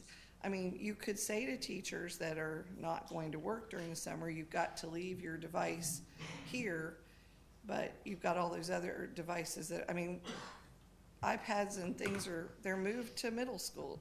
They're even moved to high school. So I just wanted to. If I could make a suggestion on that, sometimes when districts do inventory, they do phases. So I support the idea of starting in May if we can, but you want to capture things before they leave the campus or go somewhere. But where I would go with that is I would try to do it in phases, so that pre-planning week, that time where people are coming back, that we finish it up at that point. So it's one of those processes that will continue throughout the summer rather than be a start date and an end date. If we find it to be a problem. As we move forward, then maybe with the inventory, and it was like this when I was in Hillsborough County, the inventory started in April just for that very reason, because things would be moved around and classes would be shut, and the expectation was that schools were done their inventory and submitted by the last day of students, so. Yeah. Well, we already do have processes in place that we have been doing this inventory. This isn't going to be necessarily a different process than what we've already been doing. There's, my staff in the budget office that handle this and work with the inventory clerks throughout the district. So it's not that everything will be done in the summer, but that is when we would like to start that. And again, there is a phased process that takes place and has taken place for a number of years. But we are still, even though we don't have the inventory tracking system currently, we are still tracking movement. So for instance, all of those iPads that are deployed all over the district are tracked, and we have that information during the summer where they've gone. Okay. And in the contract, do we have measurable milestones so that we don't, so you all don't have to come back and ask us for money? We actually have on-site project management. We have some custom report development that will be done later on. We have training that is 4 days. and we have custom development. So the main thing that I am worried about, or not worried about, but would be concerned about is that custom development and the hours that are included in the contract. But there's not a separate charge for that. We've had Oracle and we've had Focus already working together on the requirements with our technology services teams to map those out. And we certainly will not be paying for any of these items until that actually occurs, until each item is completed in the contract. And so, Clint, you've had a chance to look at this and you understand deliverables and milestones. The price we see, number one, is it feasible? And I'm gonna ask you the same question because you're somewhat the expert. You won't come before this board and ask for no more money, am I correct? I do not believe with this contract there'll be any coming back to the board for any more money. Okay. Part of this contract, $63,000, is recurring maintenance on it, so that will be recurring. The implementation, training, and the project management is included in the $37,400. Yeah, because that's for the student usage fee. I get that. Yes. I'm just asking. Yes, that, I understand. Okay. Any other questions, colleagues? Do we have any cards for this item? Go ahead. Is Cherry Roads helping us with this? From the perspective of the interface between Oracle and Focus. So that's part of this here? That's built into this here? No, this is strictly the Focus fee. If you remember correctly, we had come forward with a change order that included I believe it was $100,000 for changes in interface development, plus or minus, and we still have some of that money remaining, and they have given us an estimate that they can complete that within the amount of money that we have remaining. So there won't be an additional charge from Cherry Road. Okay. Can I ask you all just to step back for a moment, because we have someone who would like to speak to this issue before we vote. Thank you. So when I call your name, please state your name, address, and you have 3 minutes. We have Mrs. Mary Warnoff. Good evening, Superintendent, board members. I am Mary Jo Warnoff. I do live in Palm Coast, and I work at Creekside Middle. One of the hats I wear is inventory. This summer, technology came in. They brought in $51,000 worth of equipment. They took down all of our internet and replaced them all, and I was never informed there was new stuff. And the only reason I found out is because it ended up, I did a printout from the old system. So I wasn't informed. I have currently $1.8 million worth of equipment on this campus that I'm responsible for, and they're bringing stuff on. They're not taking the old stuff off, and it's stuck in a closet somewhere. I said I would like that taken off my campus if you've taken it down, and I want a list of it, and it hasn't happened yet. So currently I am getting together. Right now I have over 180 items for them to come pick up and refurbish whatever they do with them. But I'm not finished yet because a lot of our equipment is old. So I'm working on that to get that list, but all I have is some asset numbers. So I have to look and find out what the serial number is and et cetera, so that I have complete paperwork. But there's no help for it. And that's not the end of my job. So inventory, it's going to be difficult. And if they decide to roll out in May, I'd done inventory in November for my campus for the last several years. But without the program in place, it's not there. I can't do it. I don't know where things are. But I go out and look and find things, 180 items so far, because we're getting rid of at least 3 to 4 carts of computers. But that's not all that's being gone. We have old gateways on campus that are used. There was never a refresh done for any of the office specialists. So we're working with very old equipment, slow equipment, but yet we're bringing in new technology that probably needs to be quicker. It's sad. It's sad what they've done. They take away our people, more stuff done on, put on the office specialist, but there's no respect. Thank you. Thank you. You have it noted? Okay. Superintendent Fritz, is there a recommendation? Yes, there is. Superintendent recommends the approval of the change order to MSAIS 746LD for fixed asset inventory management module. You've heard the superintendent's recommendation. Is there a motion? So moved. Second. The motion has been properly moved and second. Any other discussion? Does this help her situation? It will eventually. Well, and her and all the other people in charge of inventory? Deb?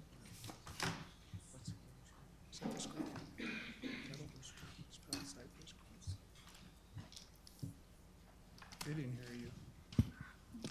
The question Ms. Cuthbert asked, will this new system help Mrs. Warnoff's issue? Will it help address her concern and issue? As well as everyone else on And every anyone else in her campus. position? Yeah. Well, certainly when we take the inventory, but we will also be uploading all of, we have been compiling manually all of these receipts. I mean, they're all in Oracle as they're being received. And so believe me, as soon as we are able to implement this, our inventory analyst will be as happy as she will, because it has been so long. And we've been wanting, obviously we were on track to do this much sooner. And that's why we wanted to bring this and get it started as soon as possible, and have done a lot of the background work to get to this point. Because yes, there is a lot of work to do and catch up to do to get all of this inventory currently into focus. But as I said, we have the inventory as of June 30th in Oracle. We have all of the purchases that have been made. Now, to speak to the disposal piece, that would be handled by technology services as refreshes are done. So I can't speak to that piece. So I'll speak. I did not like what I just heard, and it will be fixed. I will have a conversation with the team on the infrastructure equipment being the responsibility of the schools themselves. I don't know that operation right now, but I feel strongly that that should not be their responsibility of inventorying the infrastructure equipment or disposing of any of the old equipment. So that's the first I've heard of that, and that piece of it will be resolved quickly. Thank you. Thank you. Yeah, well, I was just going through, it brought back memories. I like when they brings back good memories. I don't like the other kind. But the disposal of the old, that's what drives the inventory people crazy, because it's just sitting there and they're held responsible for it until it's off the campus and deleted from their inventory. And it's just a space issue too, because it's just taking up space. So yeah, if you could if we could do that, clean out what should be removed from their inventory, that'd be the network refreshes at schools are so massive. This is the exact same problem at every district I've worked at. It's an afterthought. Instead of the day they refresh, they leave with the old equipment. Yeah. They just set it down, and it stays there. It gets forgotten. The burden gets put on the school. Seen it all before. It will get fixed. Thank you. Mr. Cologne? So in order to accomplish this and be successful, and at my organization, we did a very similar thing where they actually put barcodes on everything, from the water cooler all the way up to everything had a barcode. But that requires people, and so in order to accomplish this, because there is cost savings on the back of this, you know, and I truly believe that. Will there be an opportunity or a need to get some folks to help? And may we, and again, education is so different than my world, you know, but is there an opportunity or maybe some folks who'd be willing to work over the summer to help us accomplish this, who understand a classroom, who understand technology? Because you can bring in a company and they come in and do inventory, but if they don't understand a school or a classroom, it's gonna, you know, you're gonna get what you're gonna get, what you pay for. And so maybe an opportunity to get it done right. Again, I've seen it where they came in and just overhauled because, you know, you're marking that water cooler, that needs a number. Okay, well, that number needs to go into the system, and so on and so forth. And you almost need to do it fast before the stuff moves. If you go to one classroom today, and by the time you get back to the next classroom, it almost has to be kind of like the supermarket. You know, you walk in when they're doing inventory, you see tags that say do not inventory. And so will we need more help to accomplish this? Because you have quite the task ahead of you, and I don't envy you at all.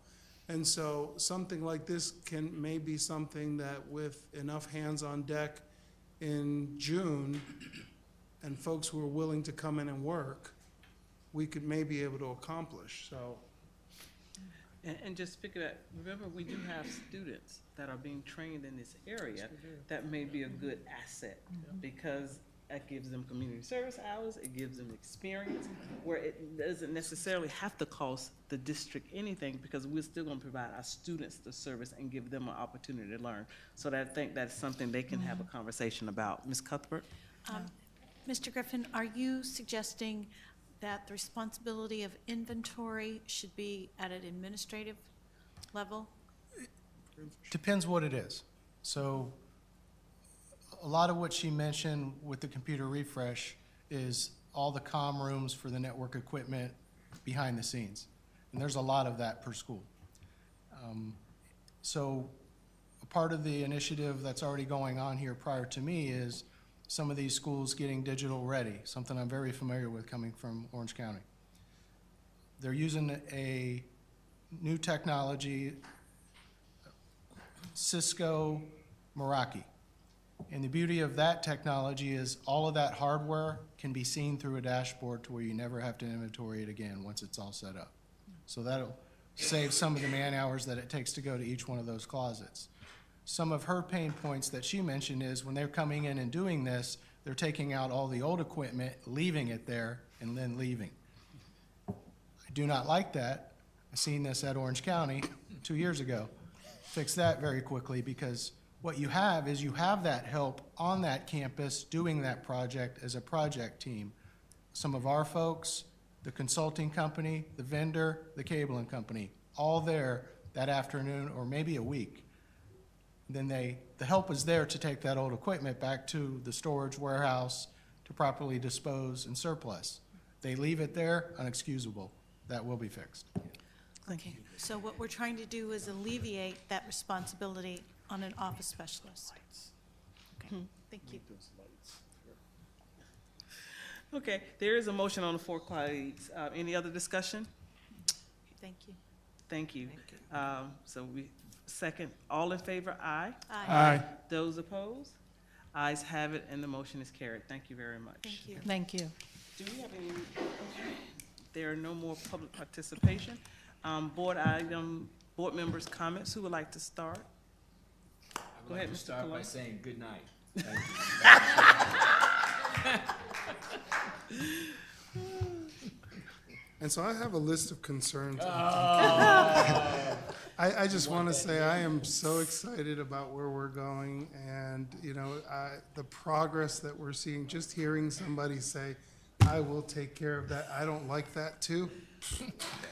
Have a good night. Yeah. Okay. Ms. Saints? Okay, so we voted tonight under the consent for the internal auditor piece. And so I just want to say that we had an audit committee meeting. That's why I missed the spelling bee. But I would have rather been the spelling bee. No, but hopefully now we can move forward that the contract has been approved so that we can get some form of internal audit finished this year since the agreement was that we would possibly get 2 in, and we're a little behind, but I just wanted to give all of you an update on that. Okay, thank you. Ms. Cuthbert? The only thing I have to say is Friday is Valentine's Day. It is also the 2-year anniversary of Parkland. Please keep our students, all of our students, especially on Friday, safe and secure in your heart. So thank you. Good night. Mr. Dorn? Superintendent? I have one item. I know that when we traveled to Tallahassee, that several of us talked about eventually going back to meet with our legislators. Ruben has agreed to do that. Would anybody else like to go? Because when are you going? Tuesday. Oh, Tuesday. I can't Tuesday. And so with that, while we're here, I just want to bring that forth, letting you know that he will be going to represent us. Thank you. Thank you in very Tallahassee. much. I can go at this point if you want me to. So I don't anticipate it, and I'm thinking, for right now, I think I'm driving up and back. I'll get the platform and agenda. I know we've got some talk with the FRS and stuff, so I'll get that information. Now that we have some concrete, this is sort of how it will affect us. And I'm also going to be taking something up to their offices so that they have Volusia County Schools on their desk and can always remember us. So thank you. Thank you for going on our behalf. And one last announcement. I know in our district we do have a lot of unrest and people are concerned.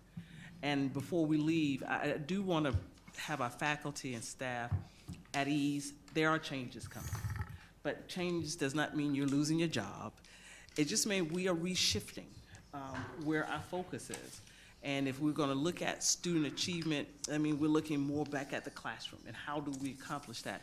So I really do want to dismantle your stress level. We did not bring Dr. Fritz in here to just fire people. That was never the intent. We did bring Dr. Fritz in here to restructure this district and to get us in a position where we can do some of the things we know we need to do and to make sure that our classrooms and student achievement become our #1 priority. So with that said, happy Valentine's Day. I'll see you all when I get back in the country. Have a good evening.